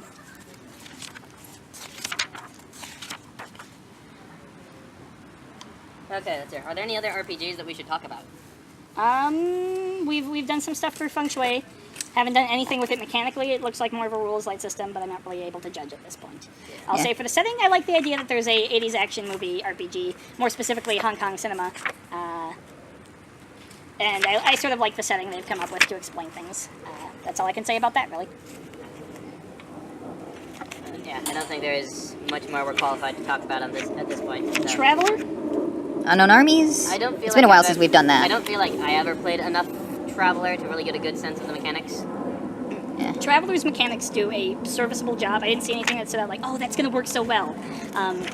Maybe in the course of play I'll realize some rules are better written than nothing seems wrong with it. It's like, yeah, this is a workable set of rules to simulating a kind of low-budget space opera kind of situation. And I enjoy that, and I'll enjoy playing it again. I like the idea that you can have rotating GMs. The only problem is like that the specific quest I've set up for us, where we're like going to find a treasure on the other side of the galaxy. That sort of messes with that a little bit, but the way it's designed to be run is like within a sector. You know, you have your contacts in that sector. You do minor trading. You do, you know, minor adventures. You know, plunder a temple, do something like that. But then at the end of the day, you're just back in the same sector, so you can really build up worlds. I'm just going to throw Environment of the Week at you as you're racing across the galaxy against other factions to try and get to, you know, the motherlode. Sorry if the camera's a little Which shaky makes at this it harder point. to do this, I'm but being accosted. by because of the mosquitoes. shared setting, Traveler is designed to be run in sort of an episodic fashion with rotating GMs. So one guy is in charge of one system and the things that happen there, or else, you know, we just rotate week to week who's jamming. That's cool. I think that's a cool idea, and I would like to do that one day. I mean, from what you've But, talked about, the thing that developed with like the treasure hunt was like so fun and spontaneous, and like ended up being so great that I don't really regret doing that. But like, there's a part of the system I'm not going to tap.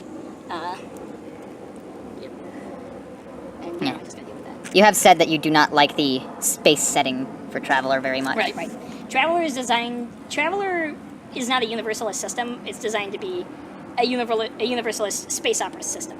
Like, GURPS is trying to handle too much at once. Traveler is a more reasonable version of that concept, where we're going to present you with a series of rules that could be applied to any space setting. And then, you know, the setting strength is up to the GM.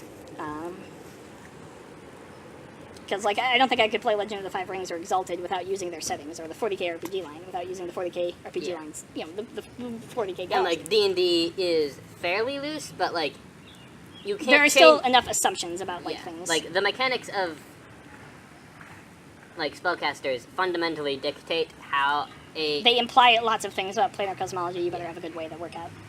And they also they limit the how magic works to a certain bundle of stuff. Yeah. And like you can do low magic and high magic, but you can't change the nature of magic. Yeah. And like if you're doing low magic, it's basically saying, okay, you can't play 9th level casters. Or something like that. Yeah. But, yeah.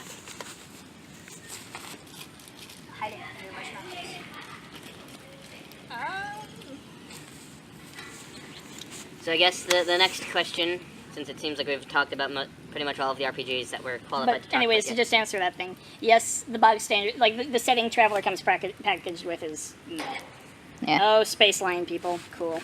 Yeah. Like, none of the races feel very interesting or compelling. They feel kind of goofy, even like. There was one that was like. Hybers are pretty cool, Yeah. I guess. Other than that, I didn't really find anything in the Third Imperium compelling. I like the setting we came up with, though. I feel like. Yeah, we made some cool races. Yes. Yeah. And finally, I guess to talk about unknown armies, we need to play more of that. Yes. But, I mean, Reading that book for the first time got me sucked so deep into it. Like, Yeah. the lore, the setting, the way things work. There's cohesive meta reasons. There's cohesive setting-wide reasons for why things happen. But there's also like a lot of room for lots of interesting, varied internal dynamics. Lots of very different kinds of magic. Just different things going on in the world. From place to place. There's so much room for magic to work, but also like enough threads of commonality to help make a cohesive setting. The rule system is pretty damn good. Yeah, it's another one of those where it's very closely tied to the setting. Yeah. But Aside it from, does like, it very yeah. well. So like aside from things specific to unknown armies, like that setting by itself, I've given thought as would I want to like try to modify the system to like use it as a more general universalist thing? And the problem there is that it would be kind of whiffy like Fate. The way it is now, it is kind of like lax on like some of the more mechanical, like, you know, you don't keep track of arms, armor, and equipment and money like you do in D&D. So if you wanted to do that with the unknown army system, you just fundamentally have a problem. But it does have enough diversity where it matters in like the way it handles magic, and like most of character differentiation happens in like the level of cerebral, you know, intellectual personality things, obsession, weird magical stuff. Yeah. All those elements are. above all, it integrated. it really encourages you to have a real person as your character. I wouldn't even say real. Well, I mean, because, like, a person who would like. I mean, sure, there's a lot of surreality that comes with Yeah. what magic brings, but I mean, like, a complicated, Yeah. thought-out, functioning human character. Yes. Yeah, Not that's what I necessarily mean. a realistic one, because while I'm sure there are people who exist who are like unknown armies characters, like it doesn't. Those rules do not assume healthy, well-functioning individuals like with balanced, complex, nuanced motivations. Like Okay, like there's character with no defining trait. You just want them to become more powerful. That's a rookie mistake in role playing. There's character with one defining trait that sort of takes over everything. Another rookie mistake. And then you have complex, nuanced characters who have lots of reasons for what they do and can act on any of them at any given time. Then there's like a level behind that where they still have complexity, but there is something that's markedly more important that rises to the top. That they are willing to sacrifice other things they do genuinely care about because of how important this thing is. Unknown Armies is good for Unknown Armies implies obsessed people. And, like, that is a thing that can happen to real people, too. Not very often, not very healthy, but, like, where like, one thing takes over and, like, starts squeezing everything else out, and all you can think about is this one thing. And very good for role-playing that. Yeah. And then you have the one normal person in the party just like, oh my god. Being the one normal anchoring these assholes. So it gives a place for normal people, too. Syornik, don't live in your dreams forever. Come out. So, if you had to suggest an RPG system for a completely new person to start with, what would you suggest?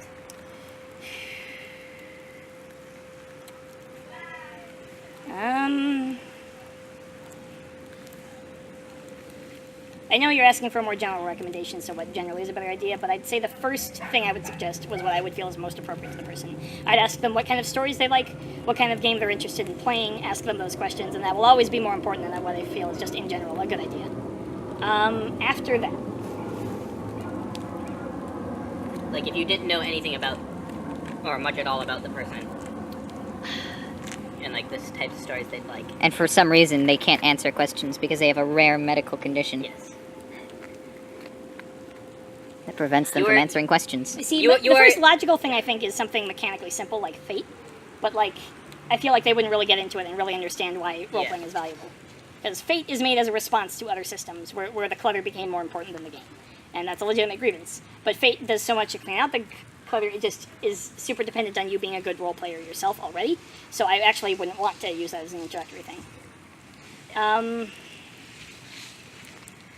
Yeah, I guess a different way of framing this question is recommend an RPG system to start with for the people theoretically watching this video, even though there will probably be no people actually watching this video. Well, people watching this video, I would ask you to look at the kinds of video games you play, if you play any. The best way to start, actually, might be to just play a computer RPG. Play that. If you see the appeal of that, then I would explain to you that the reason we still play tabletop games when we have computers to roll the dice faster for us these days is the cohesiveness and like the fact that you can interact with a much better, more fleshed out, more real world. You're fundamentally limited to what you can do in like the Pokemon world or Skyrim. They try to give you as much freedom as possible, but like you realize it's all kind of samey deep down. If you like, there's only so much you can do. So many caves with fucking Draugr. And like the appeal to expound upon that. I can't explain the appeal of RPGs. It's like you have an agent in this fantasy world. And if you care about the fantasy world, you'll care about the agent's growth, and it will feel immensely satisfying when your avatar, your agent, your character becomes more powerful. And the appeal of tabletop RPGs is, A, you're hanging out with your friends in a way that's better than multiplayer mode on Skyrim, which doesn't exist. You can tell a better story that's more personalized than, like, you know, the Dragonborn, but I'm role-playing him as a real asshole this time. And the world you interact with is going to feel a lot more satisfying, a lot more special. And your quest within it is going to feel a lot more important when you have a good GM running everything than if you're just running around Skyrim or Morrowind or Oblivion. Mm-hmm. You can go more places, do more things. There's a lot more potential for how things can go. The character interactions can be a lot more nuanced. Yeah. With that in mind, if you're starting, if you want to know the good first tabletop RPG, standard D&D might not actually be a bad choice. Like, you'll have to learn a lot of rules, and you might not want to start a new system because of all the time you've invested into learning D&D's rules, but like... The setting in the world is very easy to understand. Yeah, it's the fantasy setting. And then eventually you'll realize your GM or whatever is putting twists on it. Like, oh, so it's like a standard fantasy situation, but this, and you'll sort of see the potential for growth. And the innkeeper was his mother. His mother. And that way you'll sort of be able to like follow the course of evolution the gaming industry as a whole took. So that's one idea for how that would work. Otherwise, I would recommend something like, if you want to see if you can have fun with this idea, just have a one-off thing. maybe Fate for like a short amount of time, just so you can get a grip on like in and out of characters, stuff like that. Yeah, Fate as the training wheels. You can come back to. I've been hating on Fate a bit, but like if you and your friends really just want to be writing a story together and have some tools to help you do that, Fate isn't the worst choice you could take. Yeah. It's just narrativist, not simulationist, and I'm a guy who prefers simulationist gaming. I can make up the story. I want a world to touch and play with. Yeah, personally, I think I'd recommend one of the 40k line, because I think the biggest problem with D&D is I don't see how a normal person starts that. Like, I don't see how taking 3.5 as is, or Pathfinder, or most D20 systems, you can, if you've not had any experience before, you can learn that system and learn how to GM it. Like, I don't see how one does that. I didn't learn that You think way. that- I learned by growing up with my parents and then playing in their game. And then I learned the rules. And I think the 40k line is Better at explaining things to. it's better at explaining things. The rules make more inherent sense, and I think Yeah.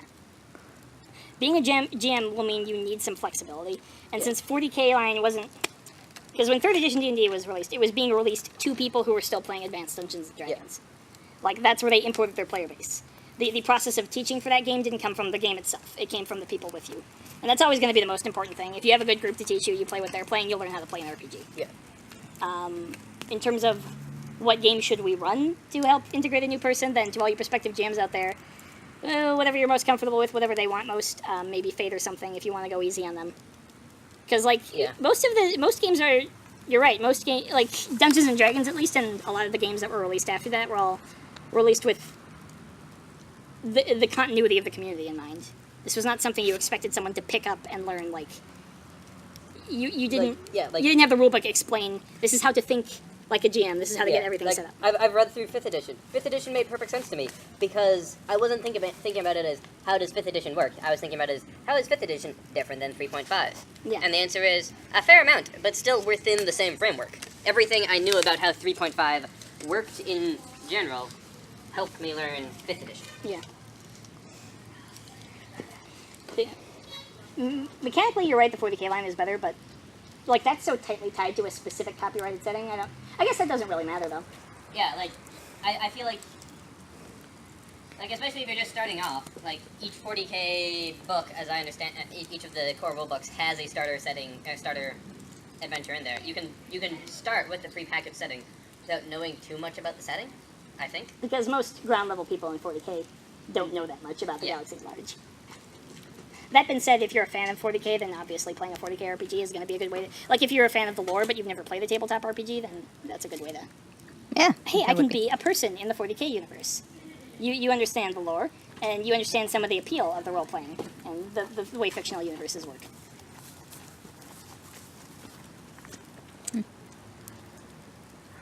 Yeah, so I guess one thing to recommend is if you have a deep interest in a fantasy universe that has a tabletop role-playing adaptation that is generally considered to be pretty good, that's a good choice. You'll get how the world works, how people in it are supposed to act. It won't feel like this is the weirdest board game I've ever played, because there's such a big difference between regular board games and tabletop RPGs. And I have friends who are like, oh yeah, I'm into the tabletop games. And I'm like, cool, you want to come over for Catan? I'm like, no, I don't want to come over for Catan. Not hating on those either. If it's your thing, it's your thing. But I don't like board games. Yeah. I haven't played many, I so... find it hard to get invested in board games. I use whenever I play board games, it's because I don't want to care about the game too much. Yeah.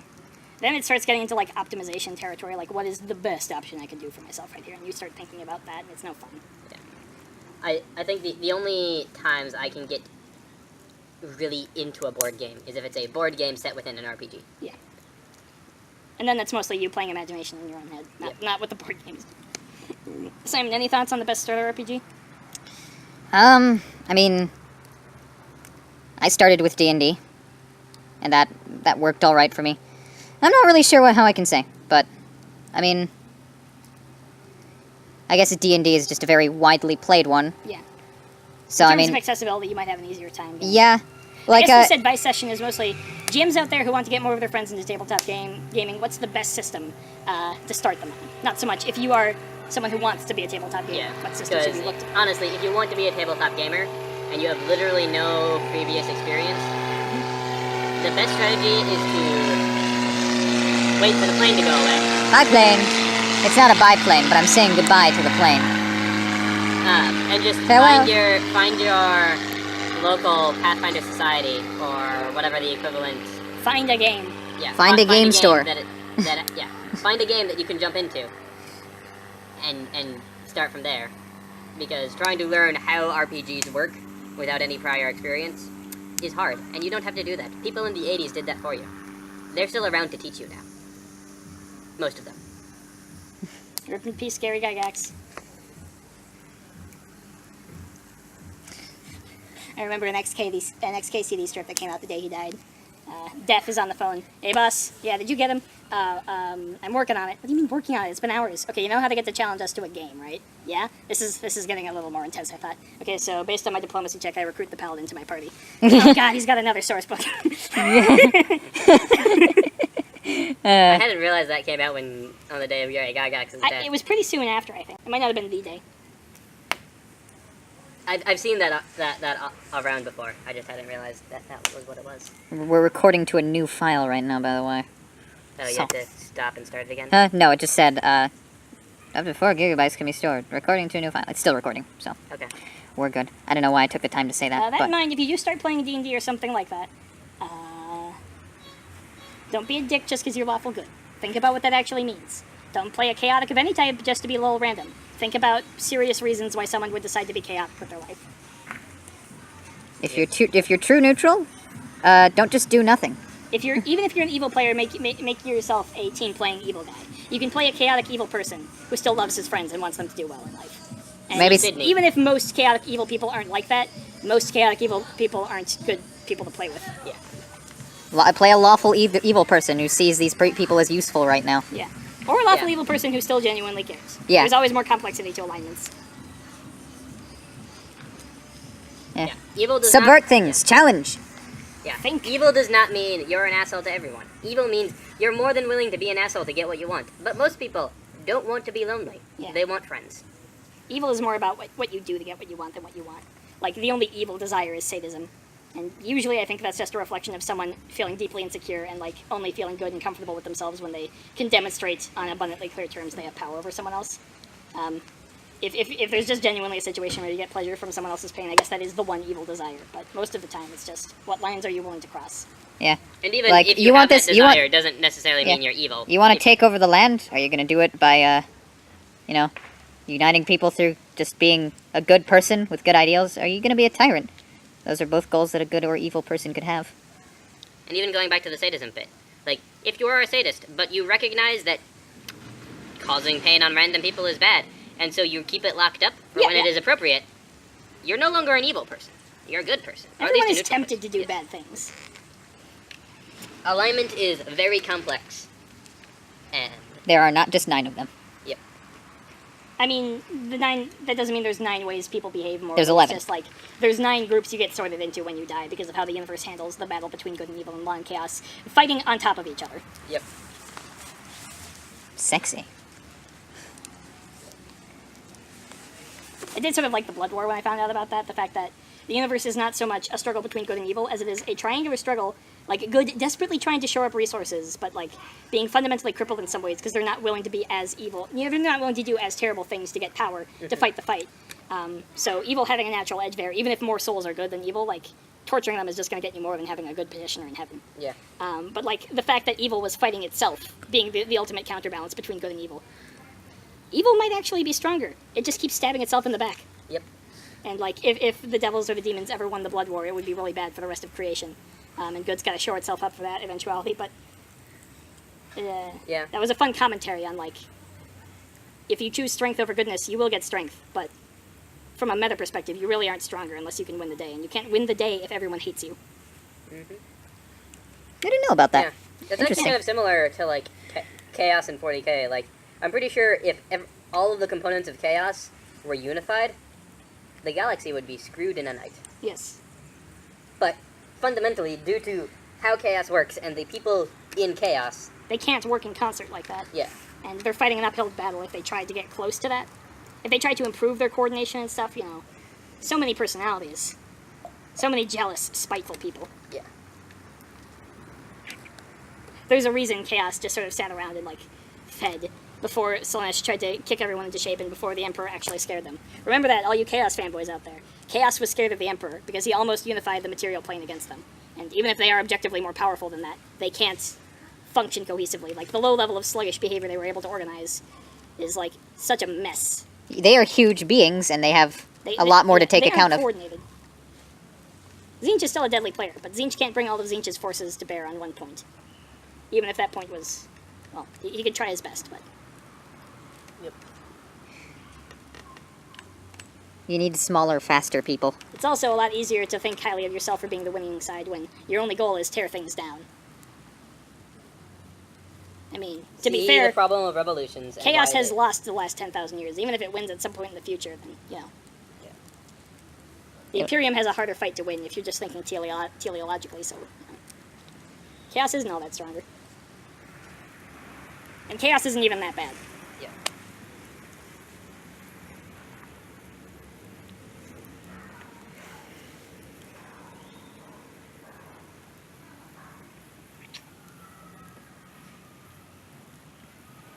See here.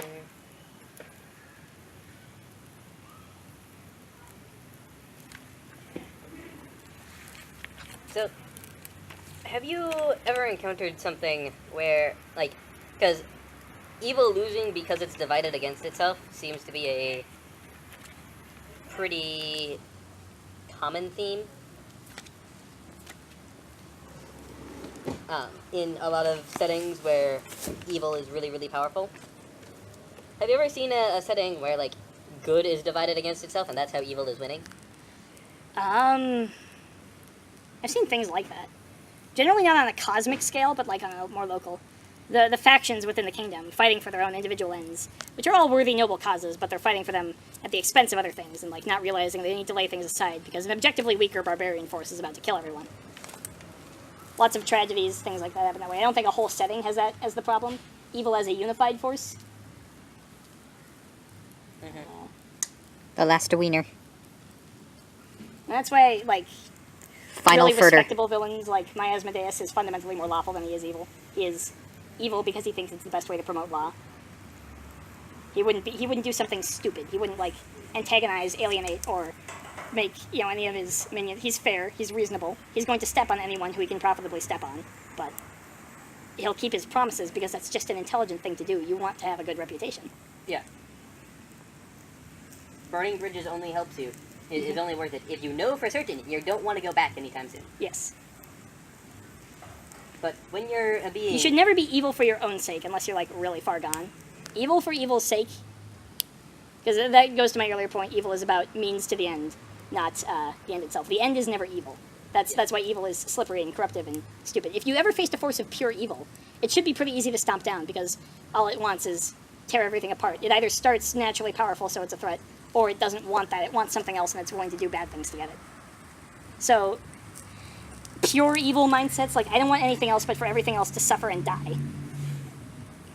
It shouldn't be a major threat unless it was just, like, an ancient elder evil that just was more powerful. Yeah. Evil can't grow for pure evil reasons.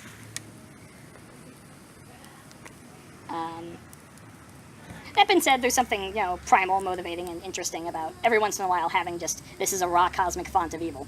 Mm-hmm. You can't rationalize it with it like a person. Yeah, and I think that's somewhat like the far realm entities are in the Euro setting. They just hate existence and they need to tear it apart. Like, they aren't even recognizing it as evil so much as this is just the way things should be, but, like, they're the closest thing to pure evil that the Euro setting has. They're like, pure destructive desire. Yeah. Like, But not in the way that but evil is all about what you do to other people, too. Yeah. Like, And, like, the Far Realms isn't thinking about the people it's stepping on. It just wants it gone. Doesn't even want it. Just is something that tries to undo reality. yeah. And, like demons in Yara, they're only evil because they're willing to kill as many humans as it takes for them to survive. And that is what they need to survive. Because of what the celestial bureaucracy persecutes them so much. Demons For a in good reason. Halea, if you remember, they're biologically, they're metaphysical recyclers. They process negative, all human emotions and things reverberate with the universe and generate psychic energy. The negative stuff is just dealt with because demons metabolize it. and so they're very important. They do more good for the universe than bad. It's just that there can be more of them, and they can be stronger and better and eat more delicious torment if more people are suffering. So some, most even, but not all of them, not inherently, realize I can make more pain to eat, even if there's plenty going on already. And like that's why they're doing what they're doing. They don't want the world gone. Yeah. And then the devils in the Yara setting are... Demons are smarter than people. Why do we want to bring people into heaven? We could make demons appear and be like them. Like they are pro-demons because they think demons are better at fighting the far realms than humans. Demons don't like the far realms. They don't want to go back.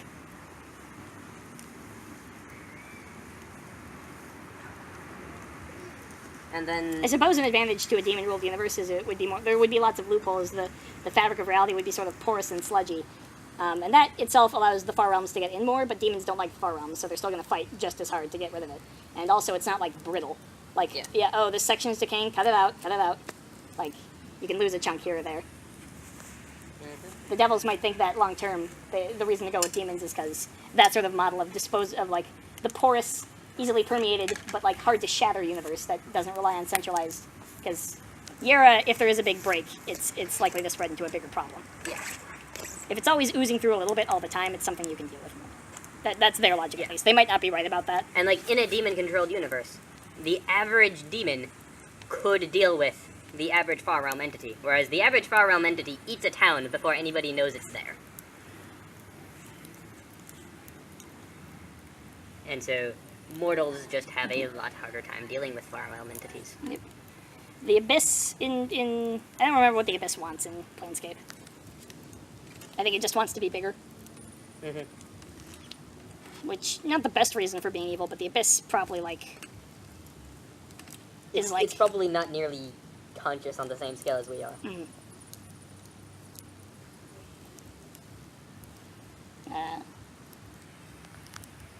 The Abyss in Vizig was just something from outside. A Far Realms thing that got pushed into reality when Dawn was pushing reality out.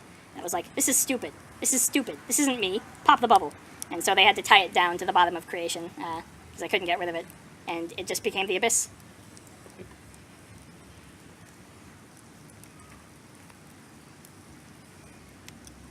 And then another one came in, but she was like, ooh, neat. This is different.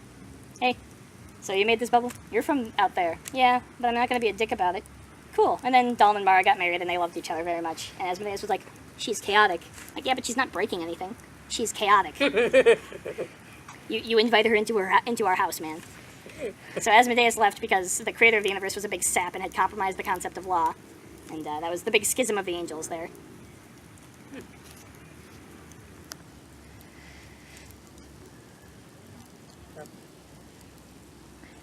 And then they just sort of split off into different camps over, law's still good, but we can appreciate that, the unique beauty chaos brings to it, and law is still good, please don't break anything, and law is the only thing that's ever mattered, we shouldn't let chaos in here at all. And then some were like, you know, law, chaos doesn't matter, I just want everyone to be happy. And some were like, you know what, chaos is better than law. And the angels all just started thinking for themselves after Dawn left, and deciding what they wanted And then to do. everything happened. Yep.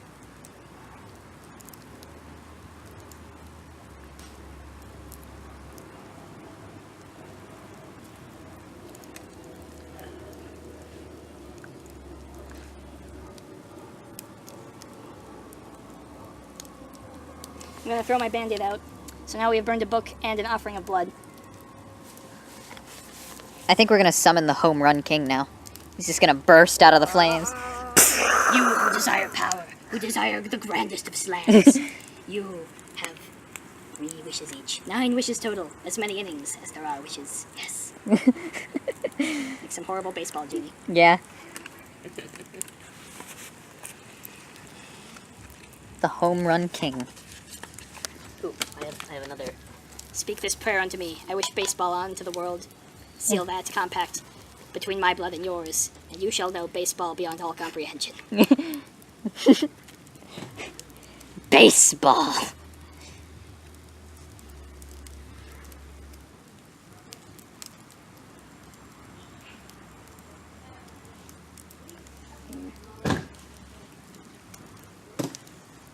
I didn't bring anything to burn.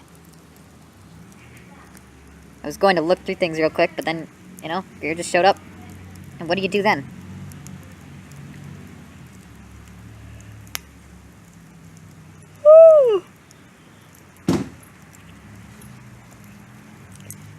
Okay, time to burn this random papery stuff. Buy random papery stuff. We One hardly thing knew yet. I've decided for the problem of evil in the Helaya setting is, yeah, it's a place that's fundamentally run by the good guys. The Celestial Emperor is a basically considerate, caring individual.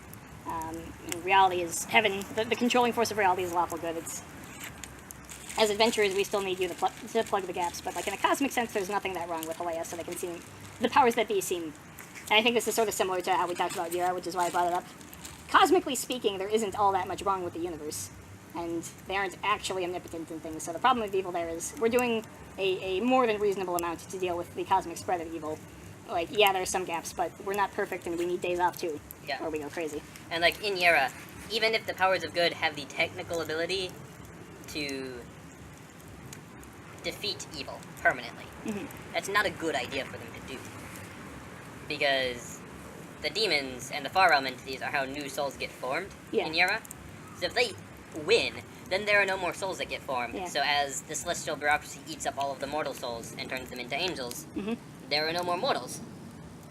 Which then means they start losing, probably worse than they were in the first place. Yeah. And that's not the same kind of problem they have for the celestial bureaucracy in Helaya. There, it's more like they're not quite as overwhelmingly powerful as Yera's, I think. Or like they are powerful, but like they don't intervene on the material plane that much because this is nature. It operates under different morality. Fundamentally, doesn't apply here. Every once in a while, you get an animal that develops into a human intelligence, and then it's a person. Morality does apply to that. And then just after that life, we take it up here with the rest of us in moral verse. Nature is just being nature. It's enjoying being itself. We're not going to try and impose, you know. Are we going to tell bears it's wrong to eat things? No. And humans, as long as you're there, you can treat nature as badly as nature treats itself, but you're going to be judged for how you treated other people when you do get out here. But we're not going to focus too much on solving your problems down there because 60 years until you're dead, and then we can like deal with it a lot easier and a lot more satisfactorily for you. Like, you had a hard time, man, we feel for you. You can have a slightly better condo in the afterlife. And next I'm going to burn this pen because it is now a dead pen because I used it a whole bunch. Even if it's easy for cosmic forces to solve mortal problems, you learn more from solving it yourself, is their opinion. And Kathmel fundamentally thinks that the mortal world is not a place for souls to be. It's just the wrong place for them. They shouldn't be there. Please don't want to go back in there. That makes my job so much more complicated.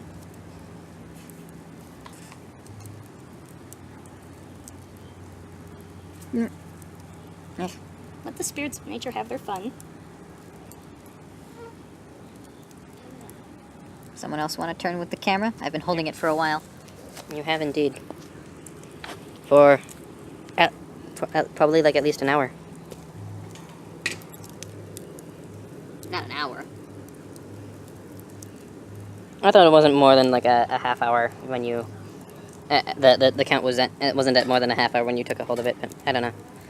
I can't remember. Yeah. We've been filming a while. This is going to be a long video. That was kind of the point. It is a complete change from the usual Grier Mad Grier Smash. It's really just a podcast, but we don't With have a actual fire. recording equipment or a studio, so it's a low audio quality with a fun little thing of a fire for you to watch the whole time. Yep. That is also not particularly great quality, because But my this is channel what will be... you expected from yes. Grier Mad Grier Smash anyways, so Yes. why do you care? Yeah. I don't know, I feel like we have some good RPG talk with some good editing, is good, and subtitles, obviously, because I can't imagine everything I've said sounds clear. You could probably make a pretty decent just RPG review video, and like talking about world building and stuff. Yeah. There's lots of material in our conversations.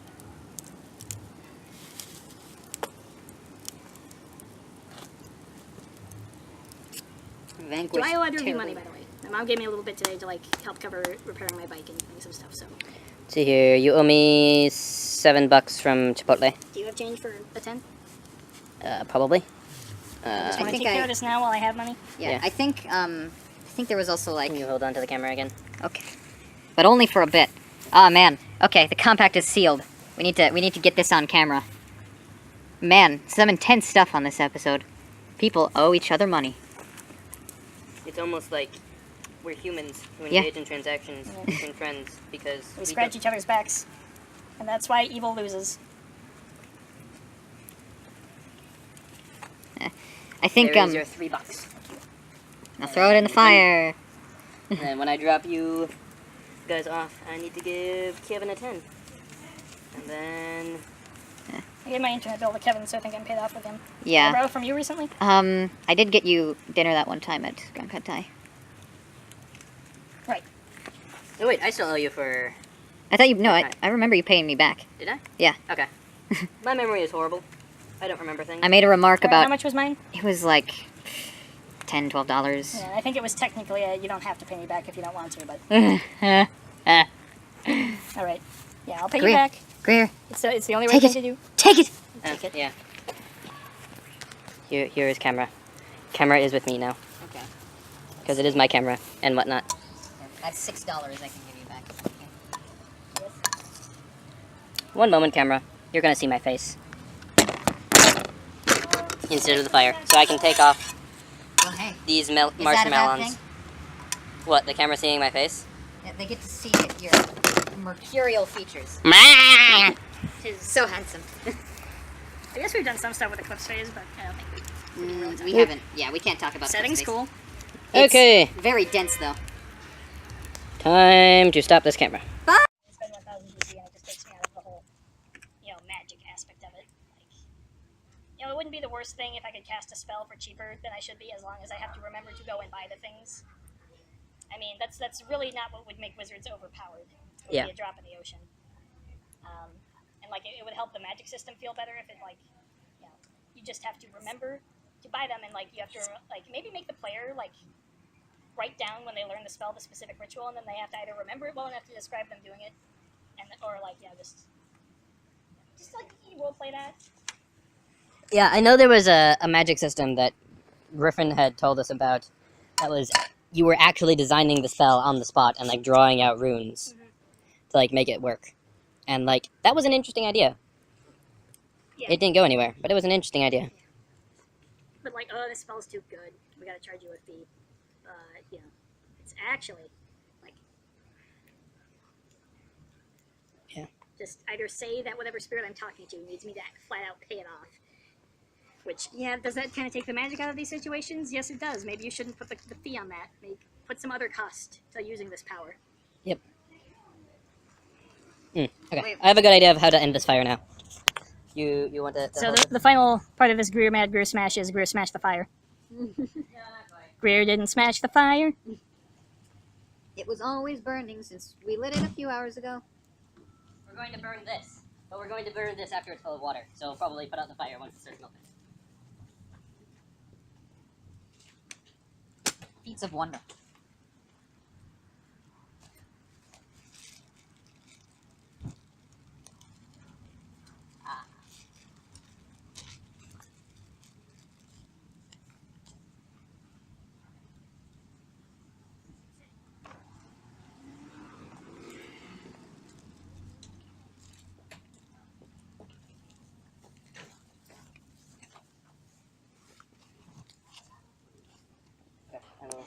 I want to get one last batch of marshmallows.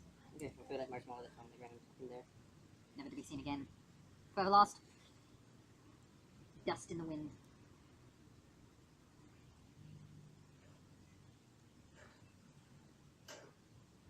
Okay. This was fun. Yeah, thank Perhaps you for inviting. we should do it again next week or something. Some other time, yeah. Because, there's still plenty of stuff to be burnt. More Even things. once we finish off that wood pile, there's a decade and a half worth of broken boards in my garage for me to dispose of.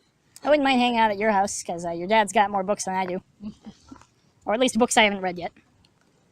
One of these days I'm going to find Mr. Belter in my room reading my books. Oop, that didn't work. Oh well.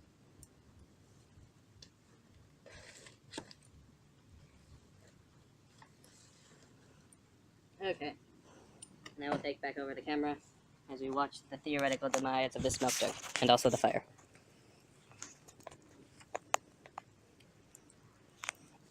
It's weird how this camera is capturing the fire, because it looks very pink.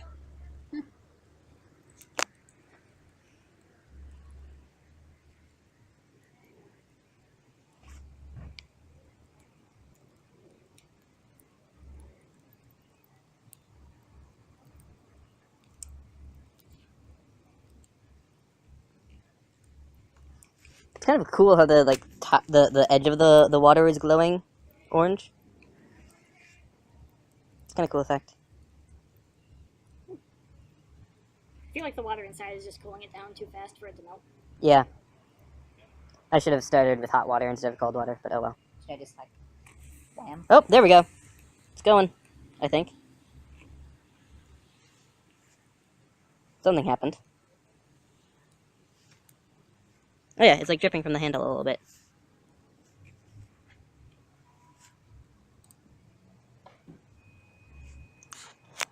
Here, let's purify the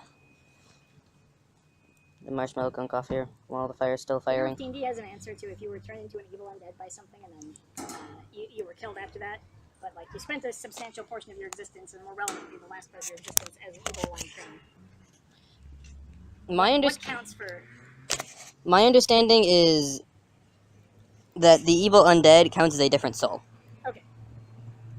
I know Pathfinder makes that distinction pretty clear by saying for lots of undead types, the kind of so like lots of undead in most myth were like traditionally just a person who was abused in some way in life and therefore came back wrong to seek a horrible vengeance.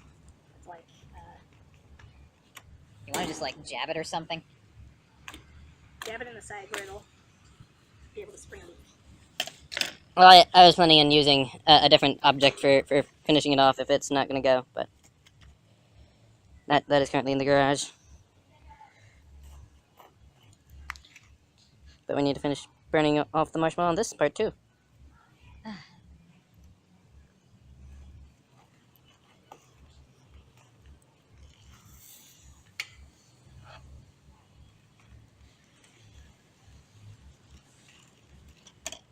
Okay.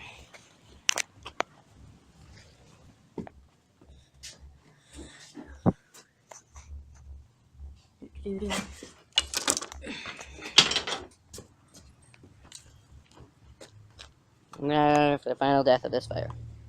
What is that? A broken golf club? Okay. Oh. I need somebody else to hold this so I can two-hand this. All right, come on, 0.5 times the strength bonus. Woo! Thought you were done with the water after the rain came, huh?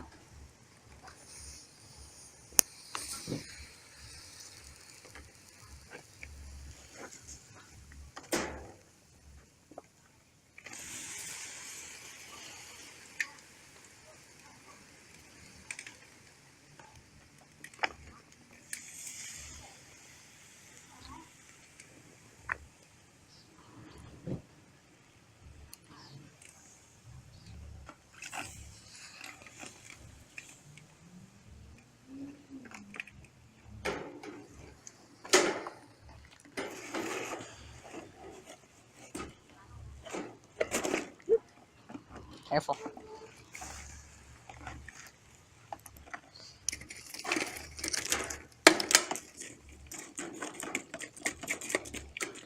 And thus, the flames were no more.